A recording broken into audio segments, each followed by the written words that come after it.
beautiful people, and welcome to Searching for Dragons. I'm Snappy, and I'm joined as always by my good friend and co-host Graham. How are you doing, Graham? Great, thanks. Very excited for this. We're so pumped for this. So, Searching for Dragons is the show where we go out and look for people who are using magic in their art and doing really interesting magical creations. And Artaud is sort of the quintessential magician for you and I. He was the first person we talked about and the person we've talked about the most, right? Yeah, I mean, there's so many periods and so many works that we could talk about them forever.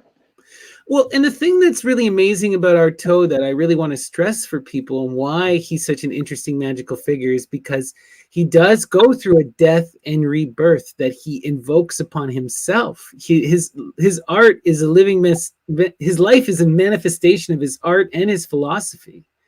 He's a truly transformative, incredible person. And also one of the most brilliant writers I've ever read in terms of visual imagery. Definitely. Very evocative writing style. Right? So we've talked about so much of Artaud already. What is this book, though, Heliogabalus? What is it all about? And what period is it in Artaud's life? Like, how is he coming at this book and what inspired it?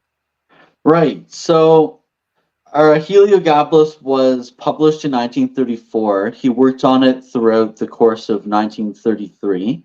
So during this time, he would have broken away with the Alfred Jarry Theater. Him and Roger Vitrac parted ways over some disputes, namely over the purpose of cruelty.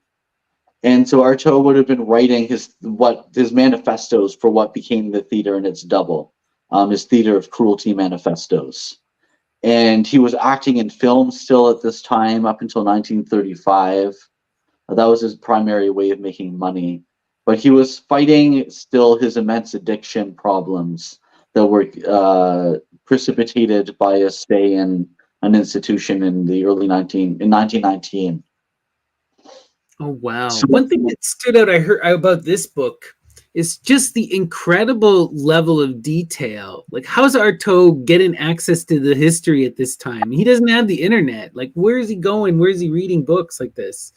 Mostly in libraries. He just spent an entire year in libraries exhaustively, as they say in the book, exhaustively recreating Heliogabalus's life.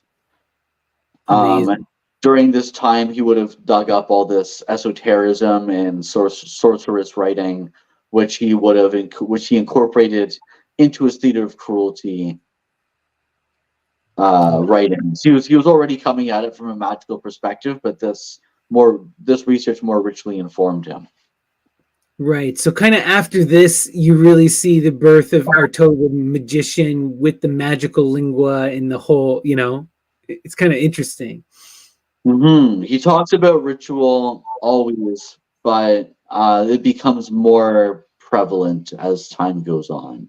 And during the early 1930s, late 1920s is when that really comes to the forefront. Right. So before we jump into this proper, I do also want to talk a little bit about Heliogabalus, right? He is a Roman emperor, right? Born in 208? And then he reigned in 218. 204. Born in 204. And then he was emperor in 218. And he's an incredibly controversial figure because he does this complete reformation of the Roman religion, where he is infamous for bringing the beetle, the stone of the mother goddess, from Anatolia and having it installed in Rome, and then mandating the worship of Elgabal, Helios, right, the sun, and the worship of the mother goddess as the prime cult within Rome. And on top of that, he was if we were going to use modern language, you would call him a transgendered person. He would never have conceptualized it in this way. For him, all of this was very much a magical act and part of the magical expression of his religion. And he was the head of his religion.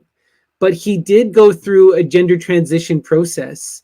And he did embody both the masculine and the feminine at various times. And he was a pansexual, it seems, you know? Yeah, yeah. Very important to stress that it was a magical act.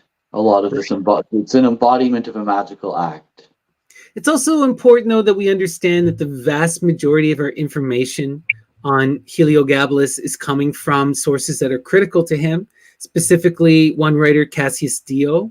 And then there's another book that's written, but it's not written till like 40 years or so after. But the point is that with him, we have to have sort of this very critical eye and recognize a lot of that what was written about him may have been exaggerated. And this is kind of interesting because Artaud does this in the writings. He tries to rehabilitate Heliogabalus and tries to justify many of the actions that he's claimed to have done. So it's like he looks at the mythology of this character and he sets out to contextualize and to make you recognize the magical in what is happening, right? Exactly. He reframes the religious context of a lot of what Heliogabalus is doing and the theatrical context of it as well. Theater being religion in action. Exactly, right? And religion is all about performance, right? And theater is born out of religion. You know, there's such an intrinsic thing here that needs to be recognized, right? So it's important we understand that about Elagabalus. After they died, they were expunged from history for a long time, right? They were so offensive to the Roman understanding and to the Roman culture that it took a long time before people could have an unbiased view of him. It took historians having to go back and trying to recreate this image, and Artaud is one of them, but he's doing it from this theatrical magical perspective. Do you want to elaborate more on that before we get into it, or? Yeah. So as we mentioned in the slide that we'll look at, Artaud very much imagines himself as Heliogabalus while writing this book, and so it's there's an element of theatricality inherent to it because of this, because it's like he is donning Heliogabalus as a character. I would even expand it, though. It's also a religious act, and it's important that we see it. It really reminds me of a lot of the Hindu sages, where he is taking on a vow. He's being possessed by the spirit of Elagabalus, and he's doing his best. He's wearing the costume. He's embodying the character. He's living that character, and then he's producing this kind of biography, at least in his mind, Yeah, and what's important to note that we'll mention briefly in the slides as well, but Artaud would always dictate his works and then amend the dictations, amend the transcriptions, and then publish it. And he was always very theatrical in his dictation. And this brings a ritual theatrical element and just adds to the layers. Right. So it's important we understand that as his writings begin as performance and then become the written word. Right. So it is this total expression of he is Heliogabalus, and he's imagining what this person, this mythological character from the literature that Artaud is exposed to, what he would have thought and did and said. And it's a really profound necromantic magical act, because he's going to the literature, he's invoking the literature, right, to embody this character. Like you can see it, and a lot of people look at it purely through that theatrical lens, but I coming at it from the magical lens, to me, it's pure necromancy, and sorcery. It's beautiful. It really is. So let's get into it proper here. I'll bring up the first slide. Why don't you talk about the cover here and the subtitle? So what's important to note is that this, I have this is my copy. This is from 2022, and the first edition was 2019. I say that because this is the first full English translation of the work. and it was published by Infinity Land Press, translated by Alexis Lykiard, who's also credited with creating the first fully annotated English version of Songs of Maldoror by Comte de Lautréamont in 1970. So this is a little bit special in that this is going to be a walkthrough of the complete translation. Beautiful, beautiful. So talk to us about the subtitle. The Crowned Anarchist.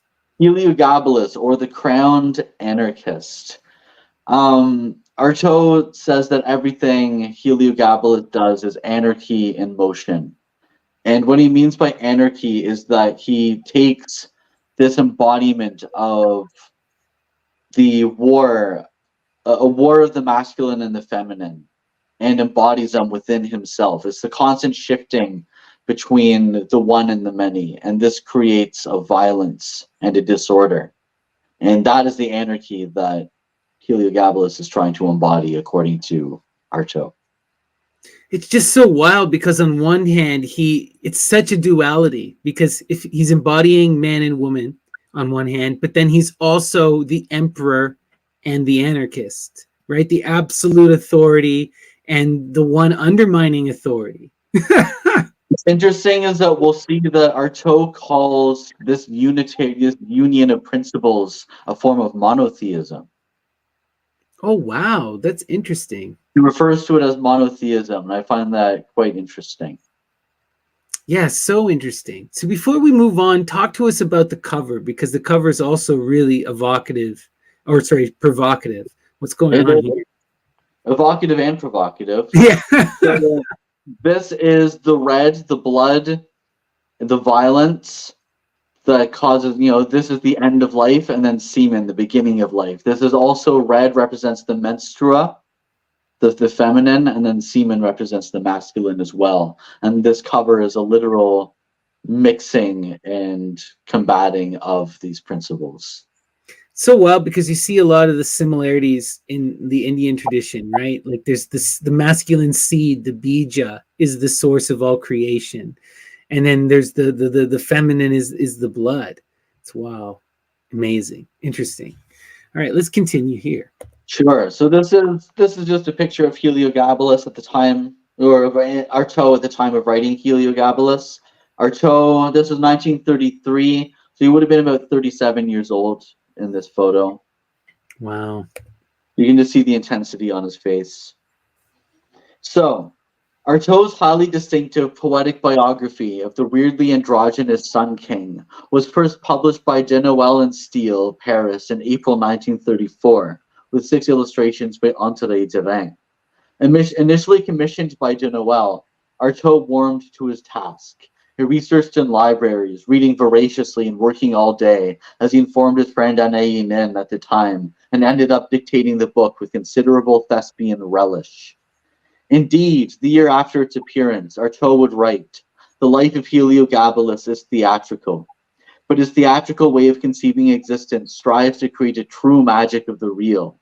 Indeed, I do not conceive of theater as separate from existence." Wow. So beautiful, right? This idea that performance is intrinsic to life and that you have to perform the self, right? Exactly. Love it. Let's so continue. This gives a bit of a context, and then, it sets everything up quite nicely, I think. For sure, right? Like it's exactly what you were telling us. He did all that incredible work, and he is doing that crazy theatrical thespian relish. I love that line. So yeah, just great. So this is just gives a little bit more context for Artaud's headspace at the time.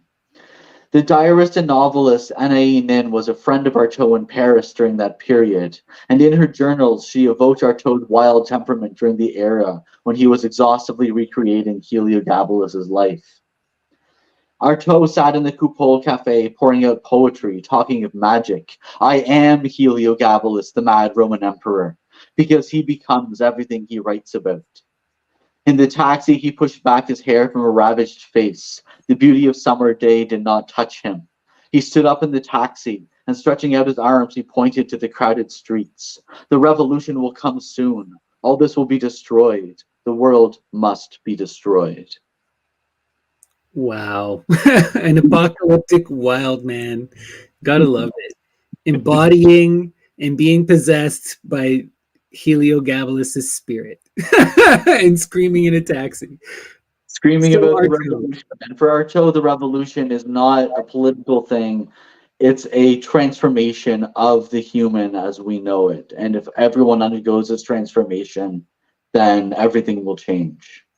Yeah, it's almost like a taking a responsibility, a huge growth, a realization, an apocalypse, right? A Yeah. revealing. Beautiful. Let's continue. Sure. So this is the dedication that he wrote at the beginning of the book, and you'll have a field day with this. I dedicate this book to the manes of Apollonius of Tyana, Christ's contemporary, and to any remaining truthful Illuminati in this fleeting world. And in order to underline its profound unreality, its spirituality, its futility, I dedicate it to anarchy and to the war for this world. I dedicate it finally to the ancestors, to the heroes in the classical sense, and to the spirits of the great dead.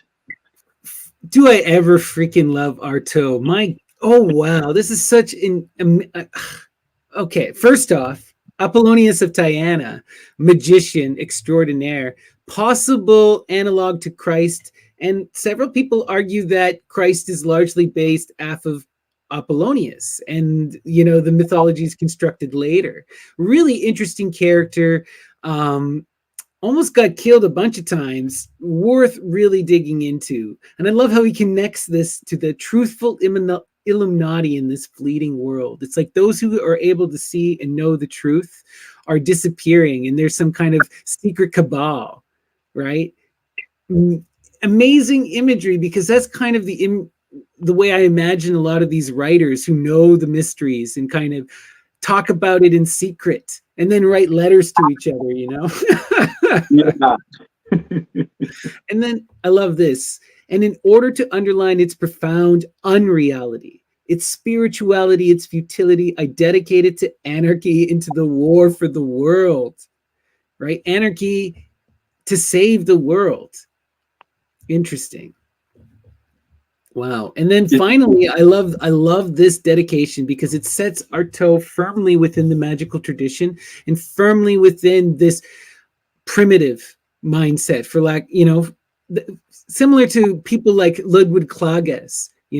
I dedicated finally to the ancestors, to the heroes in the classical sense, and the spirits of the great dead. And this is really important to Artaud's magical conception, because he talks about this a lot when he references paganism. We've seen this where he always says that the pagans deify everything, including the human, right? And this is a really important thing for him. It is. It's about deifying everything, nature itself, seeing human as a part of that deity and not as separate from nature. Exactly. Really interesting stuff. I love it. So chapter 1 is called The Cradle of Sperm. Very evocative title. Wild. And this is how it starts. If there was around the corpse of Heliogabalus, tombless, its throat cut by his police force in his palace latrines, a heavy flow of blood and excrement, there was around his cradle a heavy flow of sperm.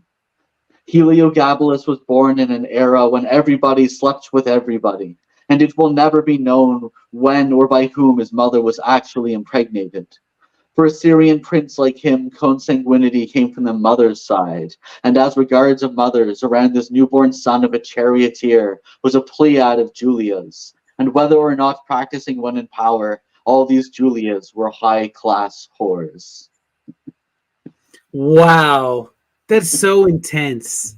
I just wanted to, so we got to unpack this image a bit. What we're seeing is that Heliogabalus is born in this culture where you're having this incredible freedom and incredible free sexuality, and orgies are happening.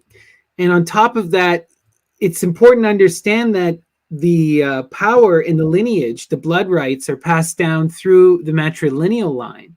So it doesn't matter who Heliogabalus's father is. It only matters is the mother, and the mother is sleeping with whoever she wishes. This is so radically different than the Roman culture, and this is something that's rather late. It really makes me, or from a different era, it really makes me think of a lot of those matriarchal societies where you would have these queen mothers who would sleep with the various high-ranking men, and then they would say that their son or the child was born of God. It didn't matter who the father was, right? It was about the mother.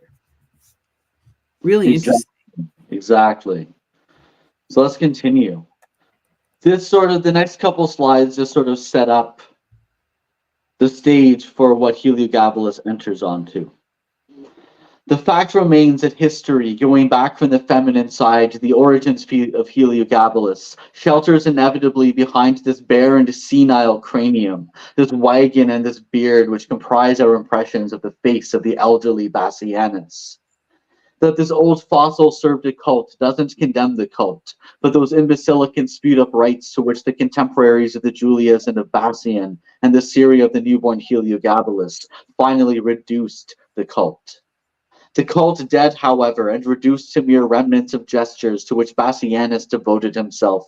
It will be noted that the moment the infant Heliogabalus appeared on the steps of the temple of Emesa, it resumed, via articles of belief and vestments, its energy of pure gold, of astonishing and refined light, and once again become miraculously active.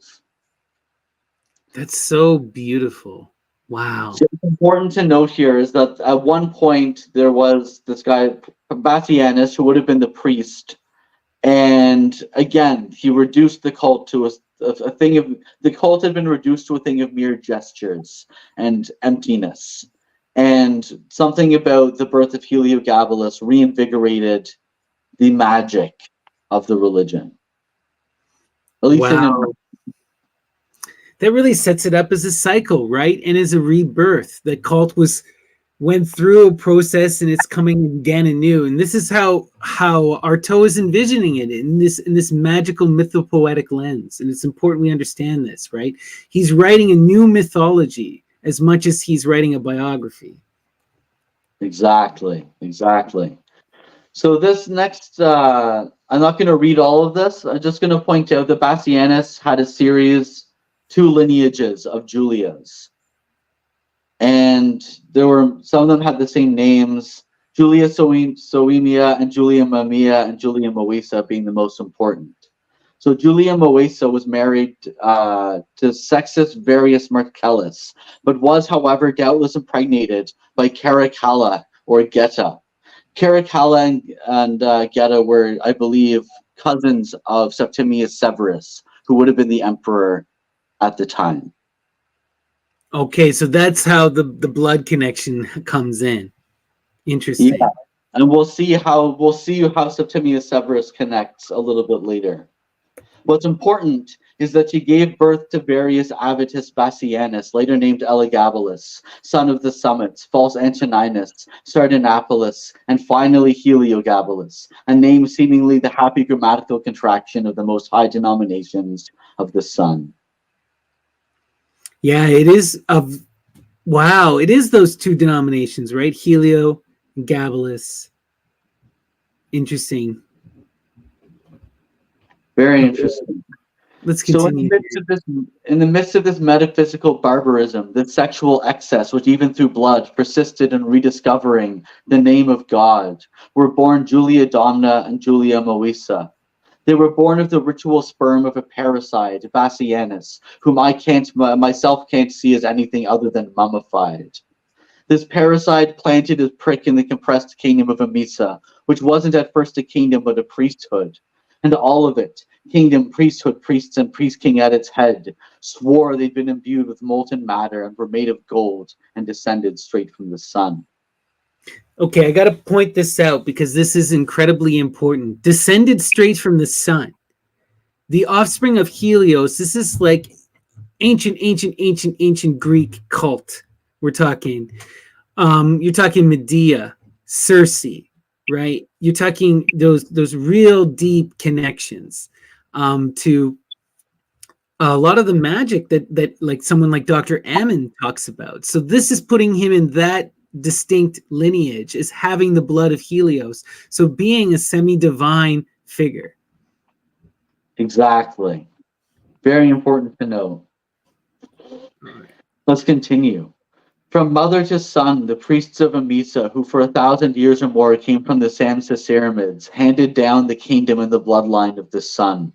From mother to son, since in Syria consanguinity derived from the mother's side. It was a mother who served as father, who had the paternal social attributes, and she who, from the standpoint of generation itself, was considered the primogenitor.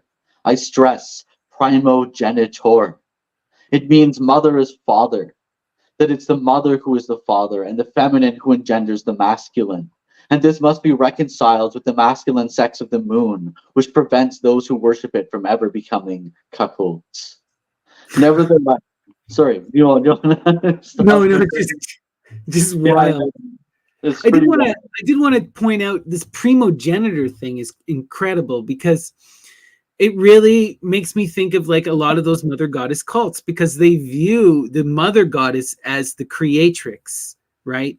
Often you'll see images of her with a phallus. Like there's a famous Aphrodite where she's lifting up her skirt to reveal her phallus, because she pregnates herself, right? She's the uncreated creator and gives birth to the unfolding of the universe, right? So it's interesting that they're using this kind of language. Yeah, we'll see a lot of pairing of the masculine and feminine genitalia as symbolic objects. And then I thought this was kind of wild, where it says, and this must be reconciled with the masculine sex of the moon. It's like flipping everything on the head, right? If the sun is feminine, then the moon must be masculine, right? Which prevents those who worship it from even becoming cuckolds. I wonder if this, because a lot of the moon is about that virginity, right? Diana, that virgin moon. I mean, we do see a masculine moon within the Egyptian tradition, which is kind of interesting, but yeah. What's your thoughts on the cuckoldry? I'm not sure. Oh, yeah. Continue, sorry. Sure. So we're on the next slide now. Okay. Now, since among the Samsasyramids the mother was the father, for the Roman historian to deem it parricide, Bassianus would have had to have killed his mother. Yet because the succession passed not to a woman but a man, and despite the priesthoods being female, it was nonetheless the man who was entrusted to protect it. Hence, I myself think Bassianus must have killed the person protecting it, and that he killed his real father, his father by nature and father in society. He was thought of masculine blood. He was on the masculine side of the solar bloodline. But the fact of having reestablished once again the primacy of the male over the female and of masculine over feminine scarcely seems to have sorted things out, because with him the downfall begins. And in history, it's hard to find a more perfect aggregation of crimes, depravity, and cruelty than this family's, wherein the men assumed all the malice and weakness, and the women the virility. Oh, wow. That's intense. So first I want to point out is the Semicyramids. This is connecting Heliogabalus directly to the line of the mythical Babylonian Syrian queen Semiramis, right? Lady Babylon. This is really intense stuff here, because she's the one who established a lot of this worship of Venus. There's a really famous story in Lucian's The Syrian Goddess, which talks about how Semiramis built a statue of herself drawing down the morning star, you know. Wow. And she married her son in order to maintain herself as queen. There's a lot of wildness going on there. But that's powerful magic as well. Another one of these incredible magical women that's connected to this divine lineage with Medea and Circe and the like. And yeah, just wild stuff here. And I just love all this stuff here where the masculine is reasserting itself in this feminine solar cult, right? It's trying to balance itself. Is that what's going on? Or Yeah, but it ends up being in vain because you can't have one sex being predominant over the other. You have to have them ruling in unity. exactly. Wow. Incredible. So What a this next magician. slide, I'm not going to read all of it. It's just what's important to point out is that most of this kingdom of Amathia, there only remains to us the temple at Emesa, which is the temple that we're talking about here. And it was part of Rome, but each Syrian was allowed to have free reign of worship. And so the religion of the sun remained modeled here and there with devotions to the moon, with an admixture of moonstones, fish, rams, and boars, as Artaud says here. Oh, that immediately makes me think of astrology and the astrological characters. Wow. Mhm. Okay. Moonstone, fish, rams, and boars, right? Yeah, Interesting. super interesting. The temple of Heliogabalus at Emesa was for several centuries the center of spasmodic attempts to gauge the gluttony of a god. This god, Heliogabalus, or descended from the mountain, shining summit, came from very far away. And perhaps in the ancient Phoenician cosmogony, he was called Desire. And this desire, like Heliogabalus himself, was not We simple. pause here Yeah. just because this is so wild. He's connecting it to the ancient Phoenician cosmogony. Okay, those are the purple people, right? The Phoenicians created, a lot of that crazy stuff that went on in the Bronze Age. This connects us directly to a lot of those really wacky, crazy sex and drug rights now, right? The magic purple, and this whole thing, shining summit, coming down from the mountain, descending of the star.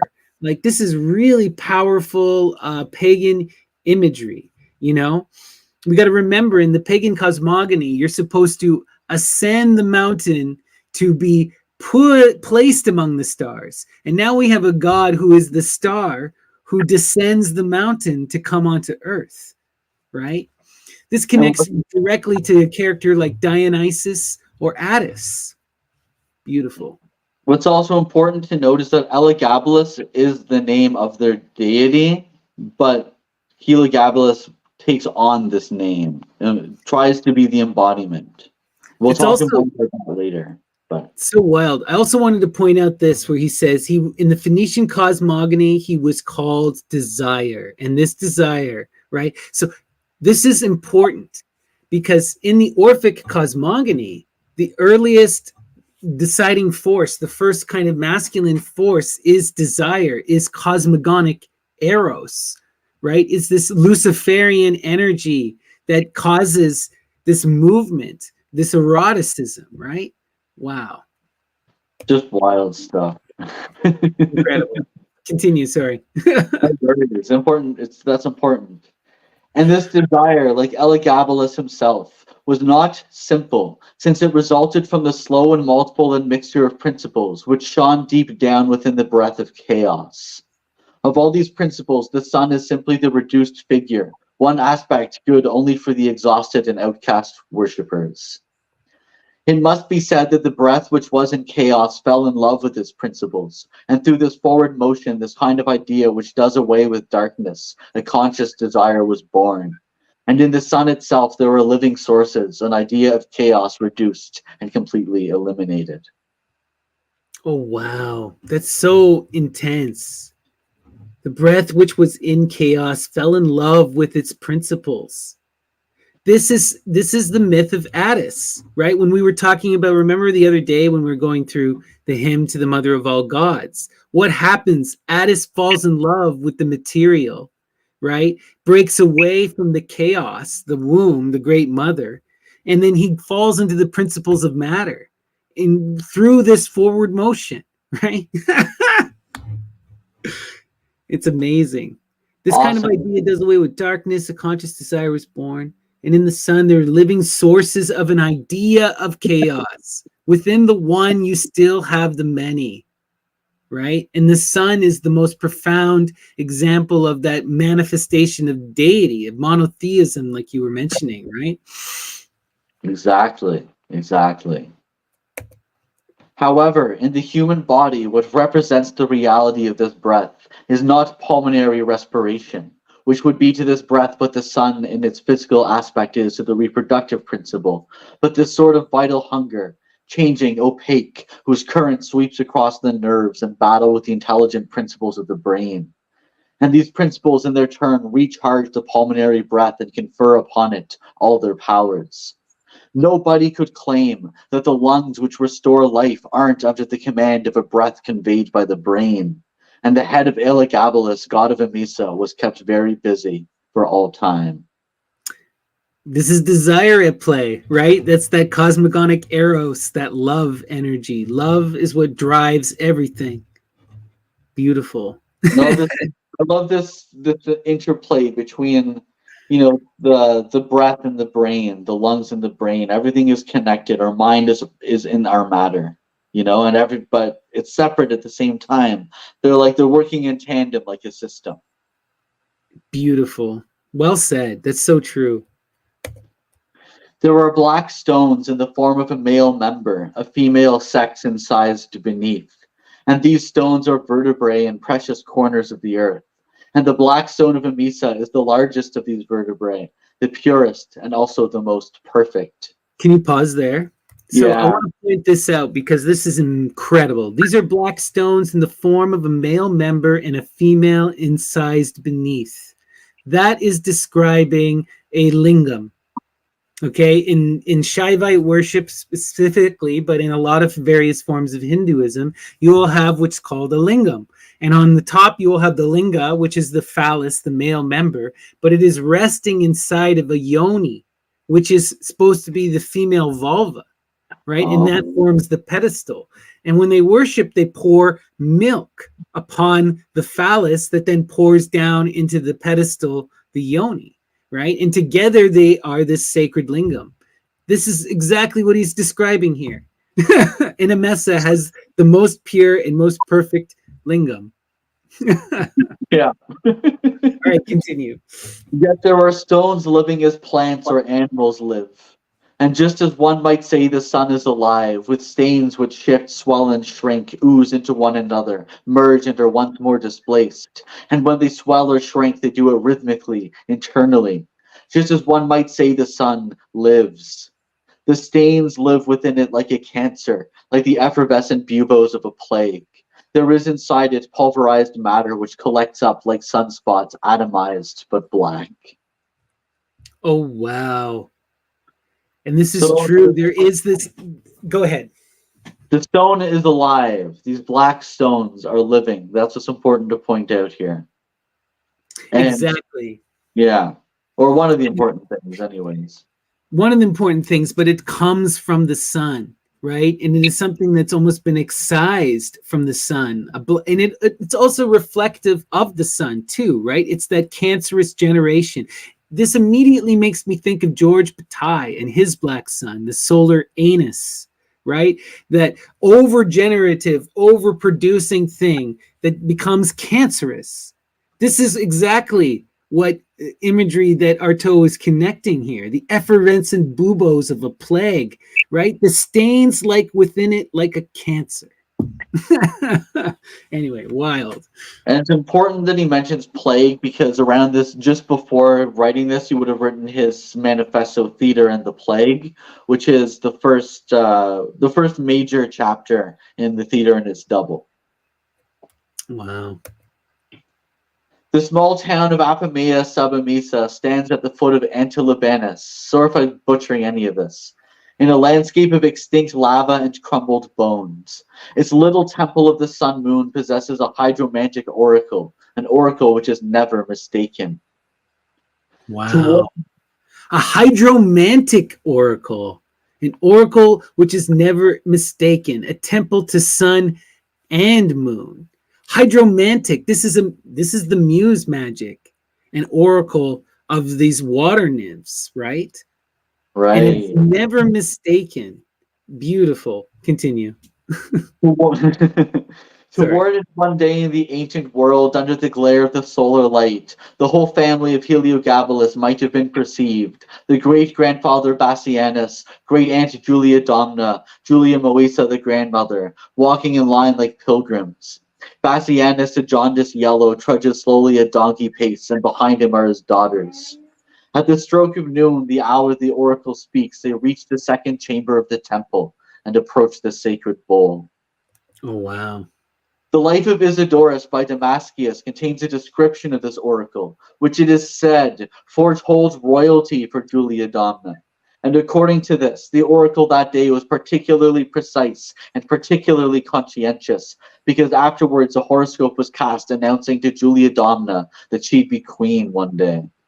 Oh, wow. So they saw her rise. That's And this is beautiful. important because shortly after this, very shortly after this, Septimius Severus becomes commander of the 4th Scythian Legion and comes to Emesa. And being old, he decides he should take on a new wife. And he consults the official registries and sees Julia Domna's horoscope. That she'll be a queen. And takes her as his wife. And this is the connection between Heliogabalus' family and the royalty of Rome. And how he winds up becoming emperor. That is so wild. And the Scythian Legion. Yeah. And okay, that's deep magic again, because the Scythians are also connected to the lineage of the sun. And to, because Medea, she winds up meeting up and becomes the queen of a group of the Scythians who then transform and change their name to the Medes. Oh. So there's a deep connection here with all of this sun magic and all of this Scythian stuff. It's wild, and then her earlier family is in there. Emin has a video on his channel that he does with Neil, Gnostic Informant, where they talk about the family of the sun. I'll have to go back and rewatch it, but everyone should check it out. It's really interesting. Definitely. So yet beyond these legends and gossip about the earth, symbolic or not, which like all symbols conceal and reveal in plain language but in a reversible manner the most precise and indisputable truths, there is the gossip and legend about heaven. There are the metaphysical fables, the cosmogonies, and the Phaeacian, not the biblical, Genesis, which, false or not in its primitive wording, conveys to us via the Sanchoniaton, stelae, the profundity of thought and alluvian preoccupations that are, in touch with the ancient clay of the first peddlers born of the color red ochre, as menstrua. Oh, wow, that's intense, because the red ochre is a drug. Okay. This is well attested to in a lot of the alchemical literature. And it is connected to this really deep feminine, the red goddess, these red mother goddess cults, and this is some of that old magic. Wow. These red ochre, Europe, right? Yeah. Sorry. No, that's okay. That's okay. It's very wild. I didn't know that the red ochre was a drug reference. That's cool. So these red ochre menstrua, which are the flag and color of the Phaeacians, recollect the memory of the most terrible of wars. Red ochre, the banner of woman, against sperm white, standard of the masculine sex. On the subject of principles, I shall return to this war, which with no truce possible opposes feminine to masculine. For now I want to dwell upon a war of wonders, of anomalies of nature, of splendid ritual spectacles where man and woman merge through gold and the moon beneath the mantle of the officiating priest. Wow. It is the priest that merges the man and moon, golden moon. Wow. Incredible. Just wild. This next passage is really important. It highlights this dancing and this merging.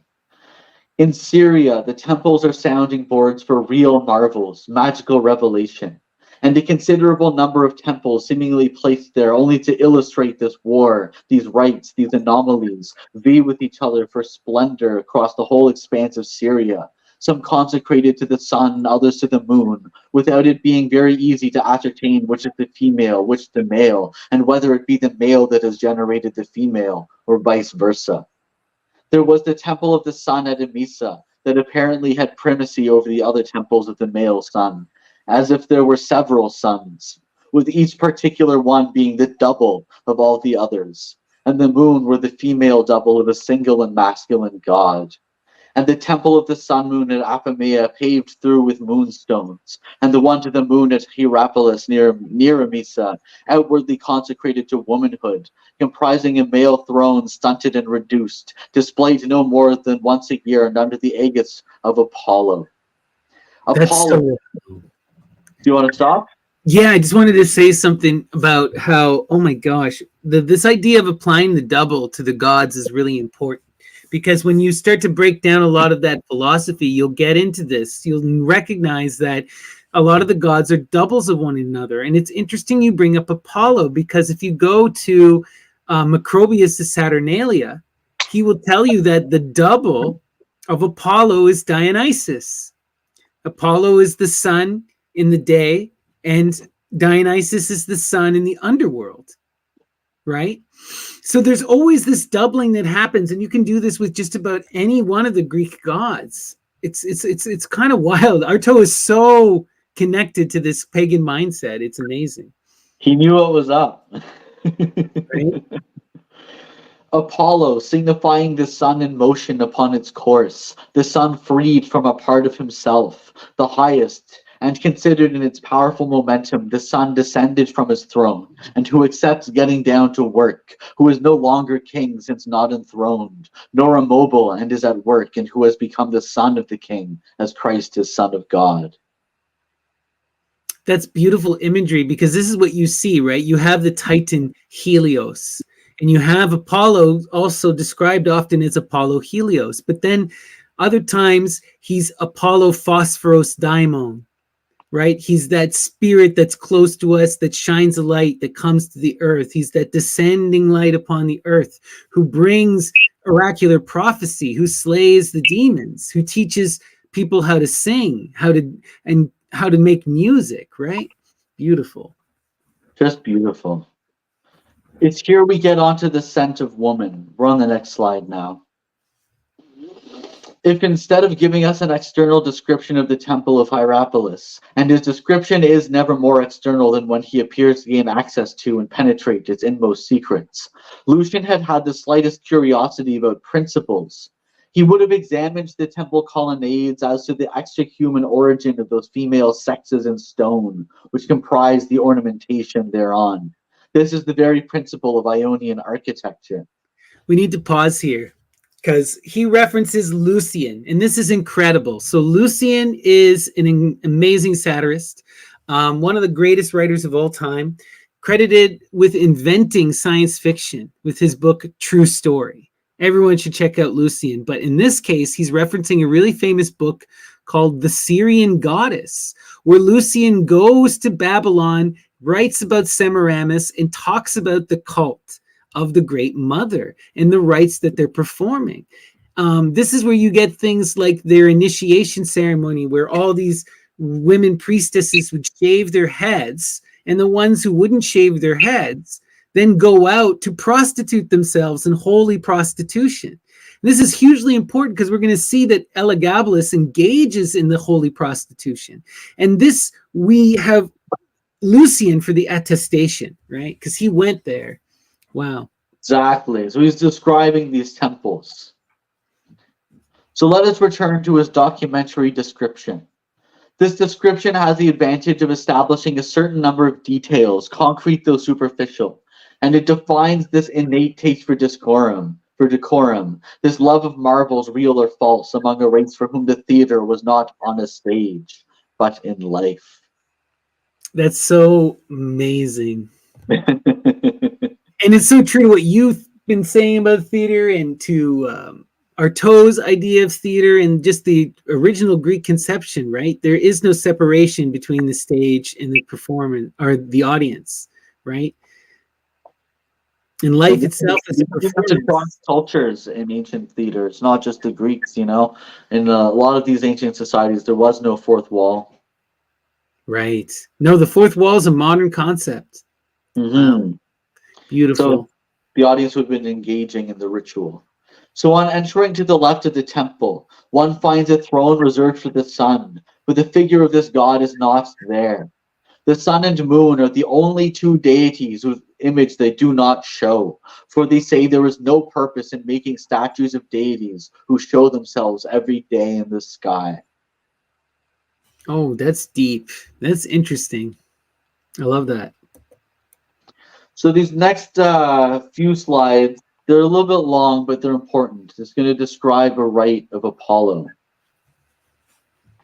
The cult of Baal and Amisa, represented by the vigorous prick of Heliogabalus, the black god, parallels through its complex and overloaded rites. The cult of Tanith Astarte, the moon, which held sway a few kilometers away in the fragrant depths of the temple of Hierapolis.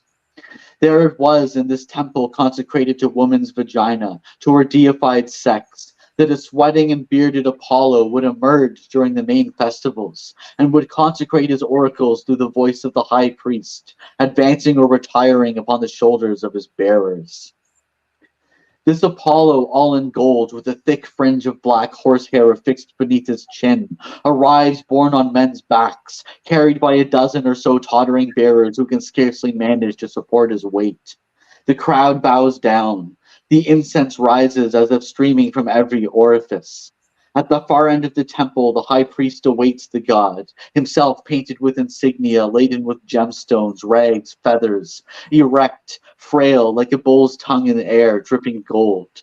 In the silence that has suddenly fallen, footsteps are heard, voices, comings and goings of every sort, in the building's underground rooms. All this comprising layers, superimposed stories of whispers and noises. Beneath the earth, the temple spirals down toward the depths. The chambers for the rituals are stacked one upon the other in vertical succession. It's as if the temple resembles a vast theater where everything would be real. That is so intense, so wild, right? And it's this idea that the god descends into the king, and then the king is enthroned by the priests in the temple, right? And it's that's such magical imagery when you think about a lot of the Greek magic, this idea of ascending the throne and drawing down the star, right? This is the star drawn down and ascending the throne, right? This is the sun being enthroned in the temple. Beautiful.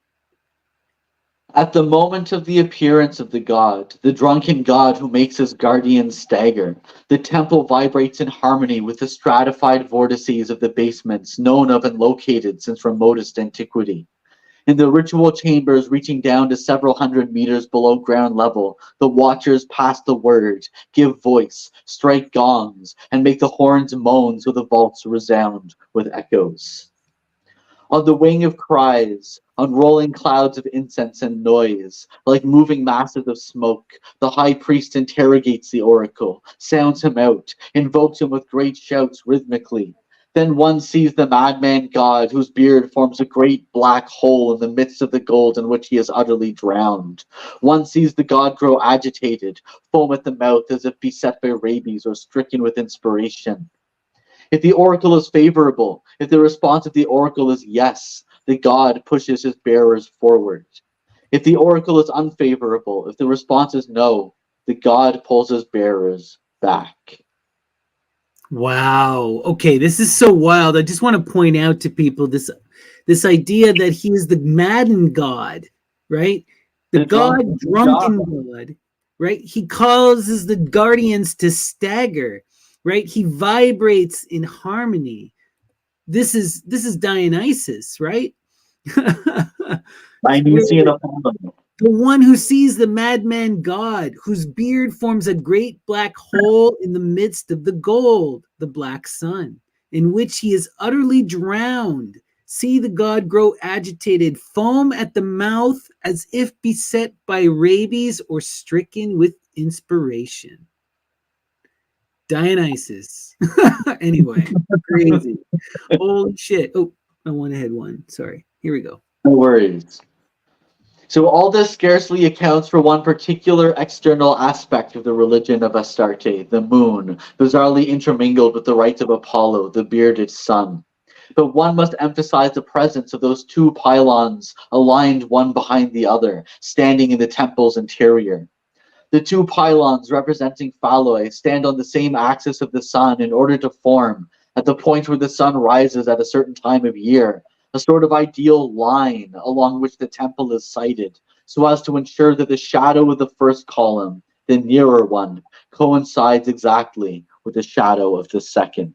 This is so intense, and we got to break this down a bit, because now you're getting into some serious effing mystery. Astarte. There's a really famous picture of Astarte where she's carrying two rings, two poles on either side of her. Okay.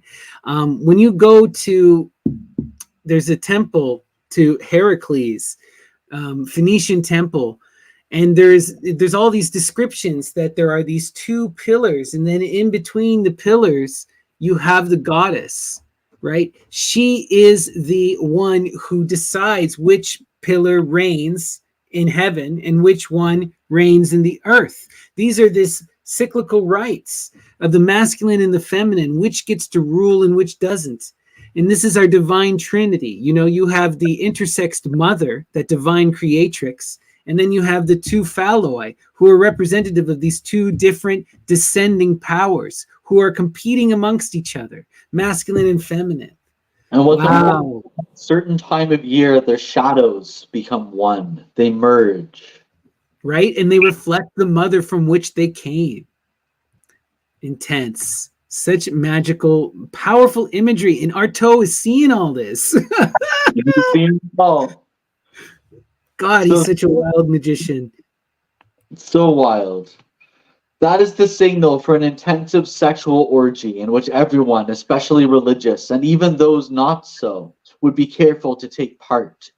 But what for the Galli is an invitation to mutilation is for the majority of the people one for fornication.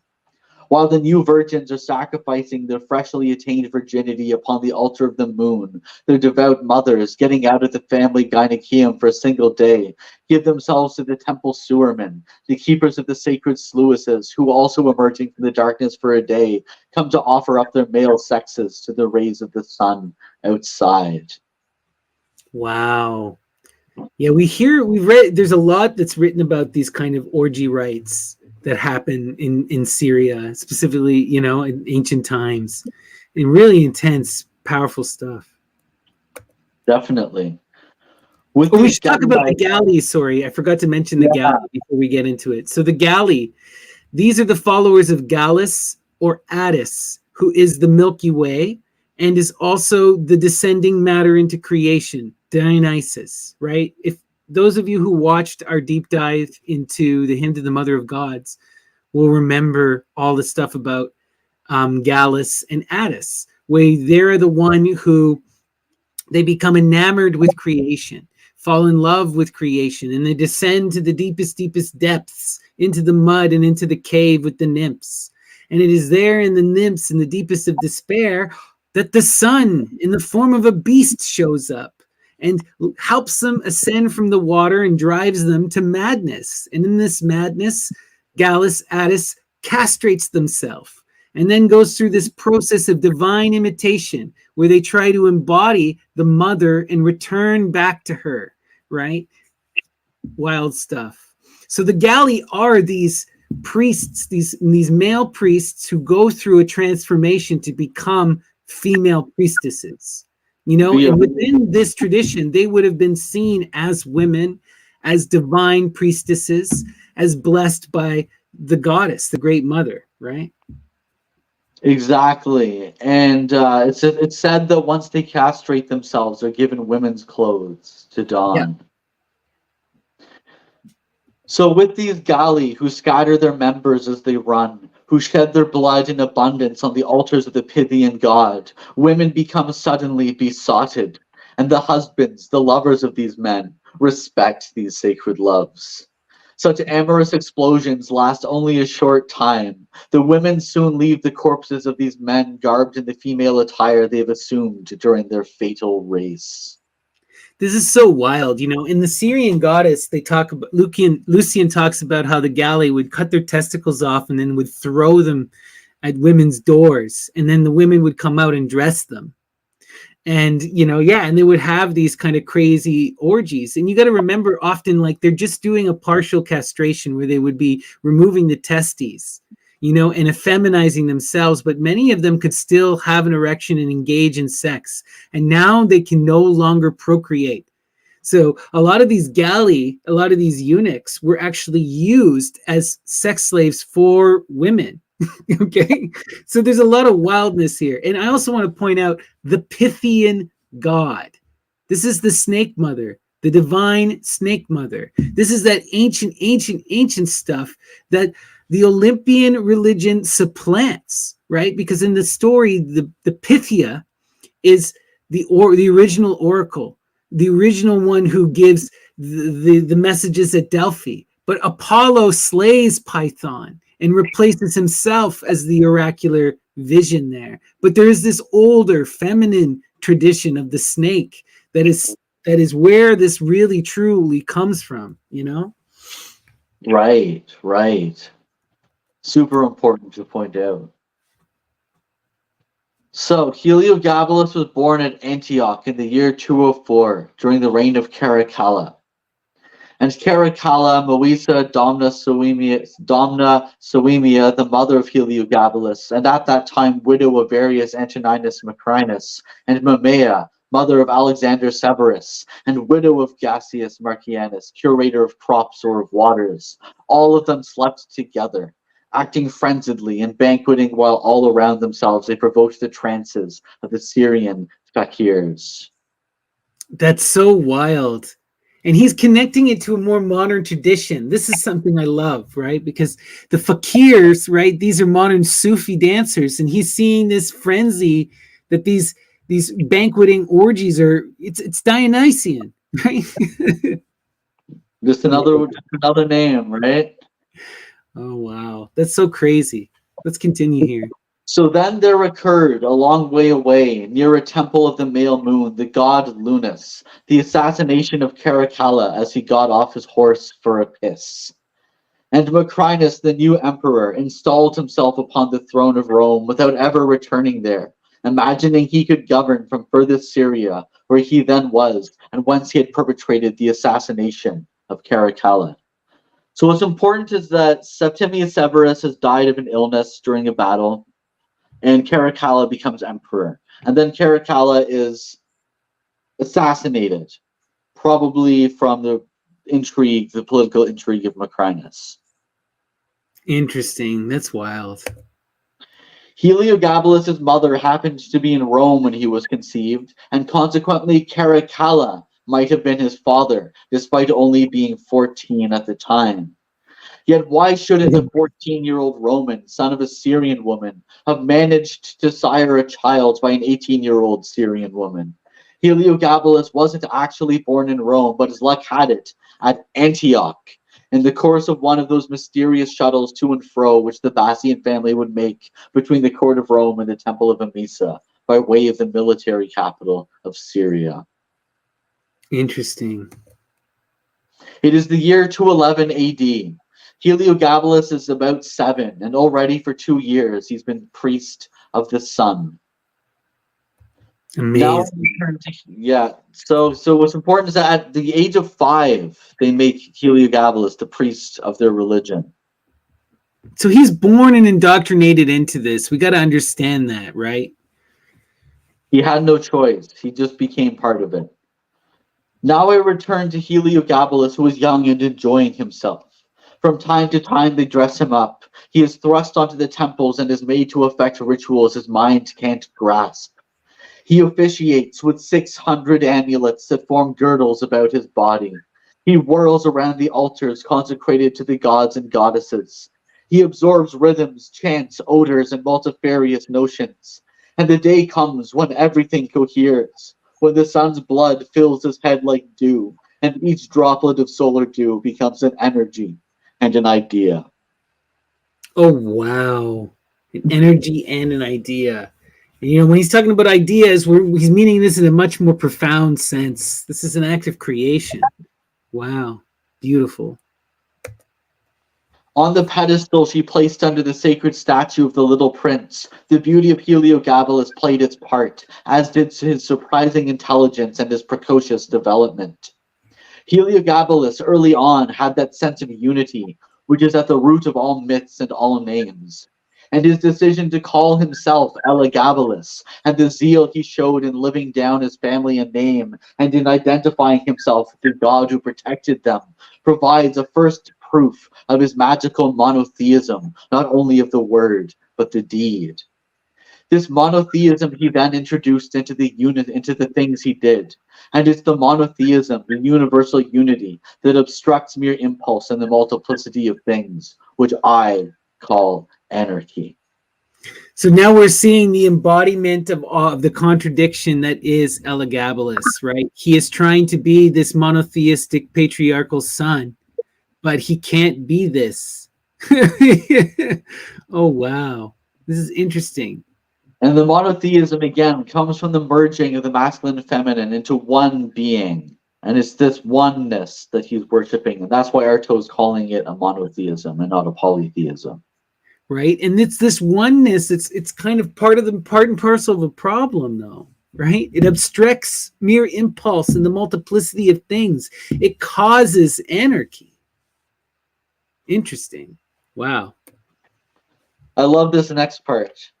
To have a sense of the profound unity of things is to have a sense of anarchy and of the efforts required to reduce things while restoring them to unity. Whoever has the sense of unity also has the sense of the multiplicity of things, of that dust of appearances through which one must pass in order to reduce and destroy them. And Heliogabalus, insofar as he was king, found himself in the best possible position to reduce human multiplicity and restore it through blood, cruelty, and war to the sense of unity. Wow, that is so intense and profound. And I immediately think of like Kashmir Shaivite ideas, this thing where you have to move from the one to the many to the one again, where it's like you have to recognize the unity of all things, and then you have to reaffirm life and nature and see the divine unity in all of it. Wow. And this is kind of what he's doing within himself. And he's also trying to do that to humanity through blood, cruelty, and war. Wow. Imposition of the unity. And so, yeah. So now we come to the War of Principles, which is the second chapter of 3.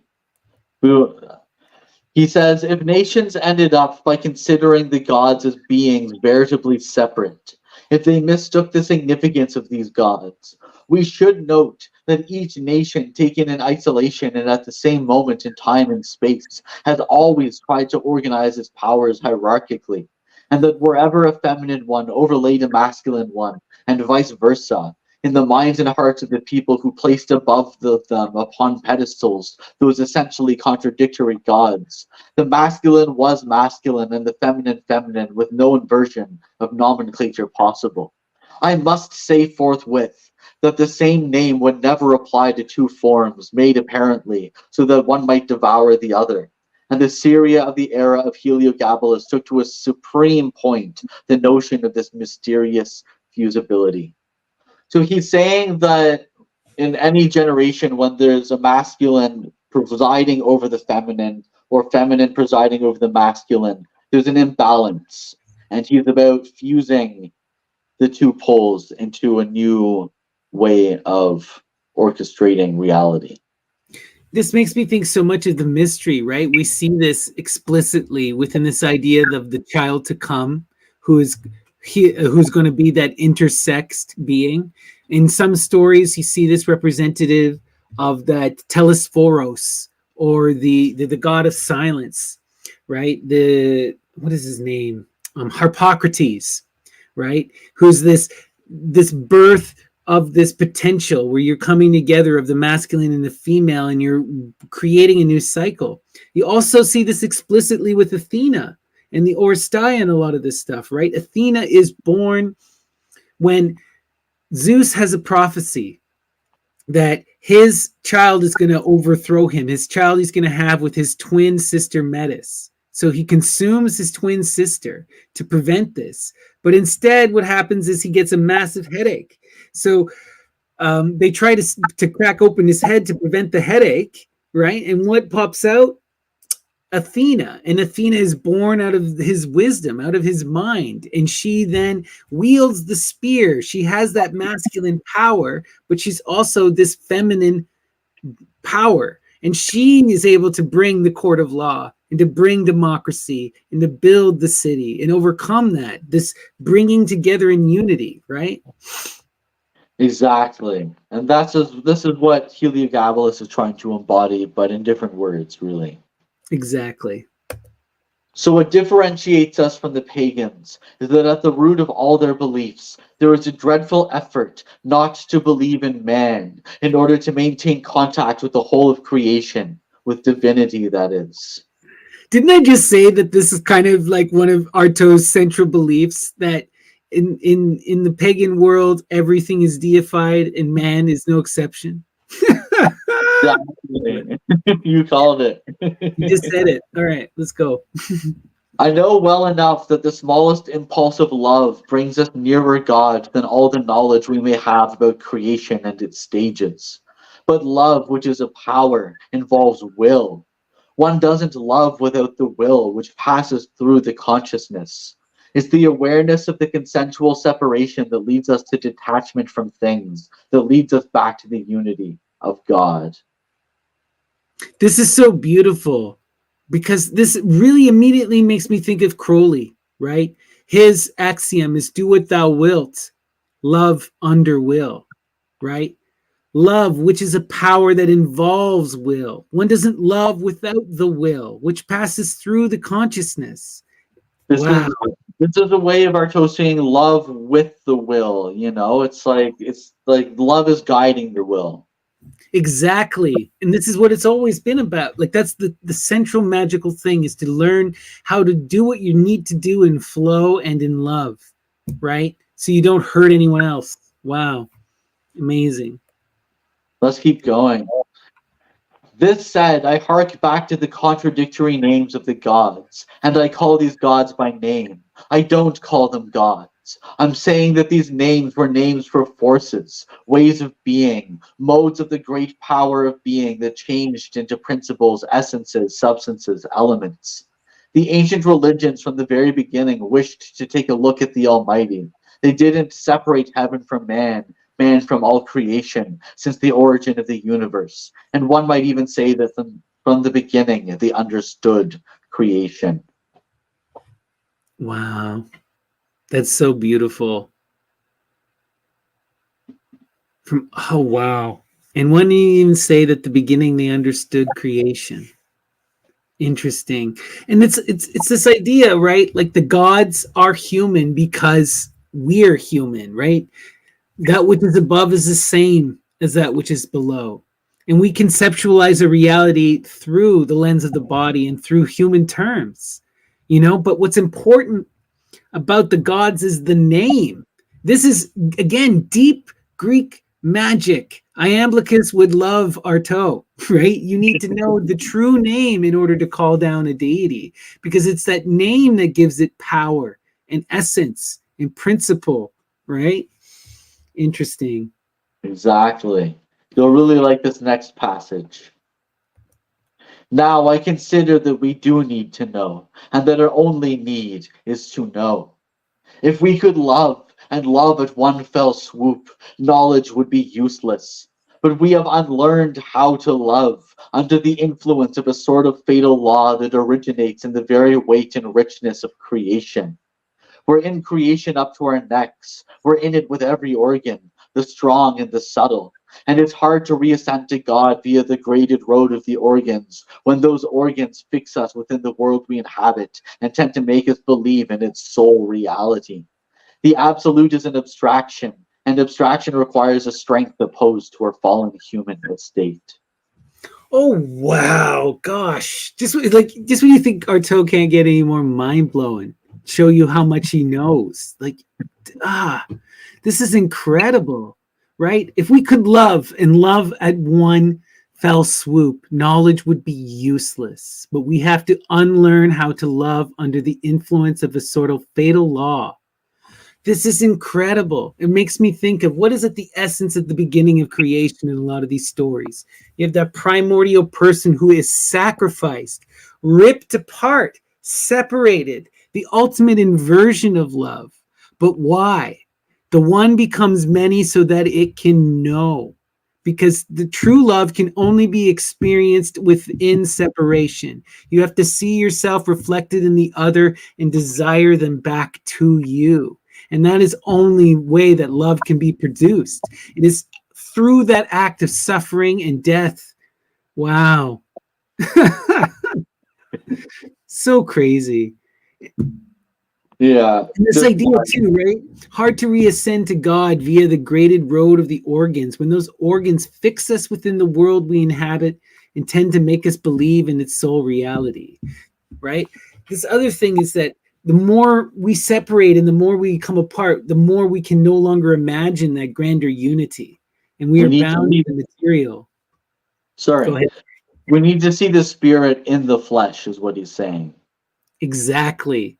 Right. They're not separate. They're the same. Right. So much magic. So beautiful. Should we be astonished after that if the pagans ended up becoming idolaters, coming to confuse effigies with principles, and if in the long run the attraction of principles escaped them? And don't we as Christians do likewise? Haven't we too our effigies, totems, scraps of God, which in the hearts and minds of the individuals who worship them also come to settle into fixed forms, to split off into a multitude of gods? This, though, we're seeing a little bit of Artaud's Christian perspective and his misunderstanding of idolatry, right? Idolatry is the creation of a sacred divine image that is not just an image, but is a mythopoetic. It's an entire myth that when you look at a true idol, you should be able to understand an entire story about this goddess. We have to, or god, or whatever. You have to recognize that in the ancient world, there wasn't language as we understand it. Everything was from images and entuned within images. So these stories are these images, these idols are stories at the same time. And we know that Artaud loves myth. So there's just a disconnect. I thought it was an interesting contradiction of himself, because his whole theater is about idols and images and symbols, right? And they're clashing and how they represent something greater than us. So it's an interesting contradiction that he kind of causes himself here. Well, it is true, though. Sometimes we get too caught up in the material reality, and then we get stuck in the minutia, and we aren't able to perceive that greater unity. And that's what he's talking about. And you get caught up in the performance, right? You're in the theater, you're praying to an image, but this image is a stand-in, right? It's fundamentally an act of beauty, of creation, in which to call the god, to call the goddess. So it's important what we pick these things apart. There's a lot of things to think about here, but in the pagan world, the image is supreme, right? It's the idea that you're trying to get behind the image. All right, let's continue. A thing named is a dead thing, and it's dead because it is set apart. Too much devotion to crowns of thorns, wooden crosses, hearts of Jesus venerated here and there, blood and chrisms, and finally to the innumerable virgins, who black, white, yellow, or red respond to as many different adorations, represent for individuals surrendering to them the same spiritual danger, the same threat of falling into an irremediable idolatry as the shifts in creative energy in the pagan mysteries. So again, he's just expanding on what he said there, but we've already extrapolated this, I would say. We can keep going. Continue. Let's go to the next slide. I'm certainly not for the matter-spirit duality, but between the proposition that's all in favor of the spirit and the other one all in favor of matter, I say there's no conciliation possible. For as long as one lives in a world where spirit can become something only if it consents to materialize. Matter exists only through the spirit, and the spirit only in matter. But at the end of the day, it's always the spirit which retains supremacy. Julian would love this, right? As we saw with Julian, the mother is that uncreated idea in which all other ideas are present, you know? And it is that ultimate spirit, that Urania, that true transcendence that reigns supreme. But, you know, he also makes a good point. It only takes on real meaning and power when it enters into matter, which is why, again, Julian fixates upon the cyclical substance, the third god, Helios, right? That is his divinity, the sun in the universe, the god that's present in the world, right? Spirit in matter. Beautiful. Interesting. So this is just an intense passage that I thought would be fun to include because it brings in a lot of Artaud's personality and his mental state. Nothing exists only as function, and all functions lead back to one. And the liver that turns the skin yellow, the brain that syphilizes itself, the bowel that extrudes ordure, the blazing look that takes the place of flames. They boil down for me when I die to my regret at living and my desire to be finished with it. Wow. It's darkness, but you know, it's about this, the decay and the suffering are intrinsic to life, right? And he's frustrated at it. And he desires to be free of that decay and that suffering, even as he fears it. You know, I regret at living, but my desire is to be finished with it. We see this a lot in this current state of Artaud when he transforms, when he becomes Artaud the magician at the end of his life. He says that he never was born and he will never die. He is beyond death. But he still hates existence. He hates the suffering inherent to existence. And it's always about the strive to take that suffering and learn from it and transform yourself. Well, we talked about this a bit later on with Artaud. He's far more about this idea of ionic life, of trying to transcend time. Right? He takes a different kind of a magical approach. He is about transforming the body into a timeless symbol. Exactly, right? Beautiful. Let's continue here. So the war of effigies, representations or principles, with myths on their external visage and effective magic beneath, is the only explanation that makes sense of the ancient world. It shows in plain language the nature of its preoccupations. And this war from on high is symbolized by meat. It's been incarnated at least once in meat. It has disturbed, on at least one occasion and for a good long time, the government of human affairs through inexpiable struggles, wherein men who were fighting, they fought. It has set one against another, not two nations, not two peoples, not two civilizations, but two fundamental races, two images of the spirit made flesh and which fight each other in the flesh. Pause for a second here, because this is really important. He's not just saying this isn't just masculine and feminine. This is two polarizing racial ideologies, two extremes, two polar opposites, right? What we're seeing on display is what the Greeks would have called the Chthonian, the chthonic, versus the Olympian, right? Those nature rebirth deities versus those deities of the stars and of the skies, you know? And it is this kind of dichotomy. It can be sometimes represented in the masculine and feminine, but it is far greater than that. You know, it is more about this way of which in approaching reality, this way in which approaching everything, you know, like in Heliogabalus, it's representative of that strive to order that you see within the solar, and then the strive to chaos that you see within the, you know, the other, you know, it's really intense and beautiful. It is. Sorry, continue. No worries. Yeah, please, always interrupt. I love it. It's not even an interruption, it's just a discussion, right? Right. And this war of the spirit battling with itself, which lasted as long as several civilizations put together, as one can see in the Puranas, wasn't legendary, but real. It took place. And every principle, each with its strengths and energies, joined in. And above all, the two principles on which hangs cosmic life, masculine and feminine. This is so wild to me. And he says it takes place across civilizations, right?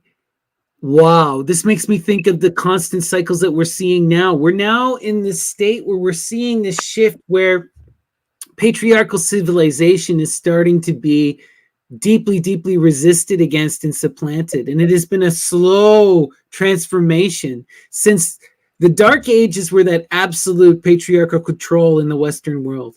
And now we're seeing the rise in this femininity that's coming back and balancing out the poles. And it's been reasserting itself. And now we're seeing this moment where we're seeing that Saturnian backlash, where the patriarchy, which is in control, is now trying to resist this change. And it is trying to double down and maintain its power base. And this is when we enter into these apocalyptic moments, right? And there's been several minor ones across civilizations, but we're going to come up to a big one that's going to be the final push. And this is what Artaud is getting at. Exactly. Thank you. But the war only became relentless, only turned truly inexpiable and merciless the day it turned religious, and when men were conscious of the disorder of the principles that presided over their anarchy.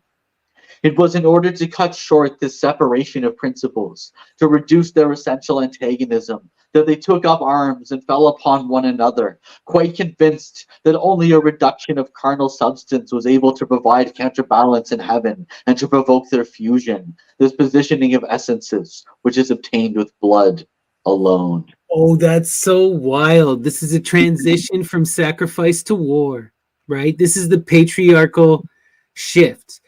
Right, a lot is made of this in anthropology, and it's highly debated. And it's an older theory. But I'll put it out just for interest because I think this is what Artaud is getting at.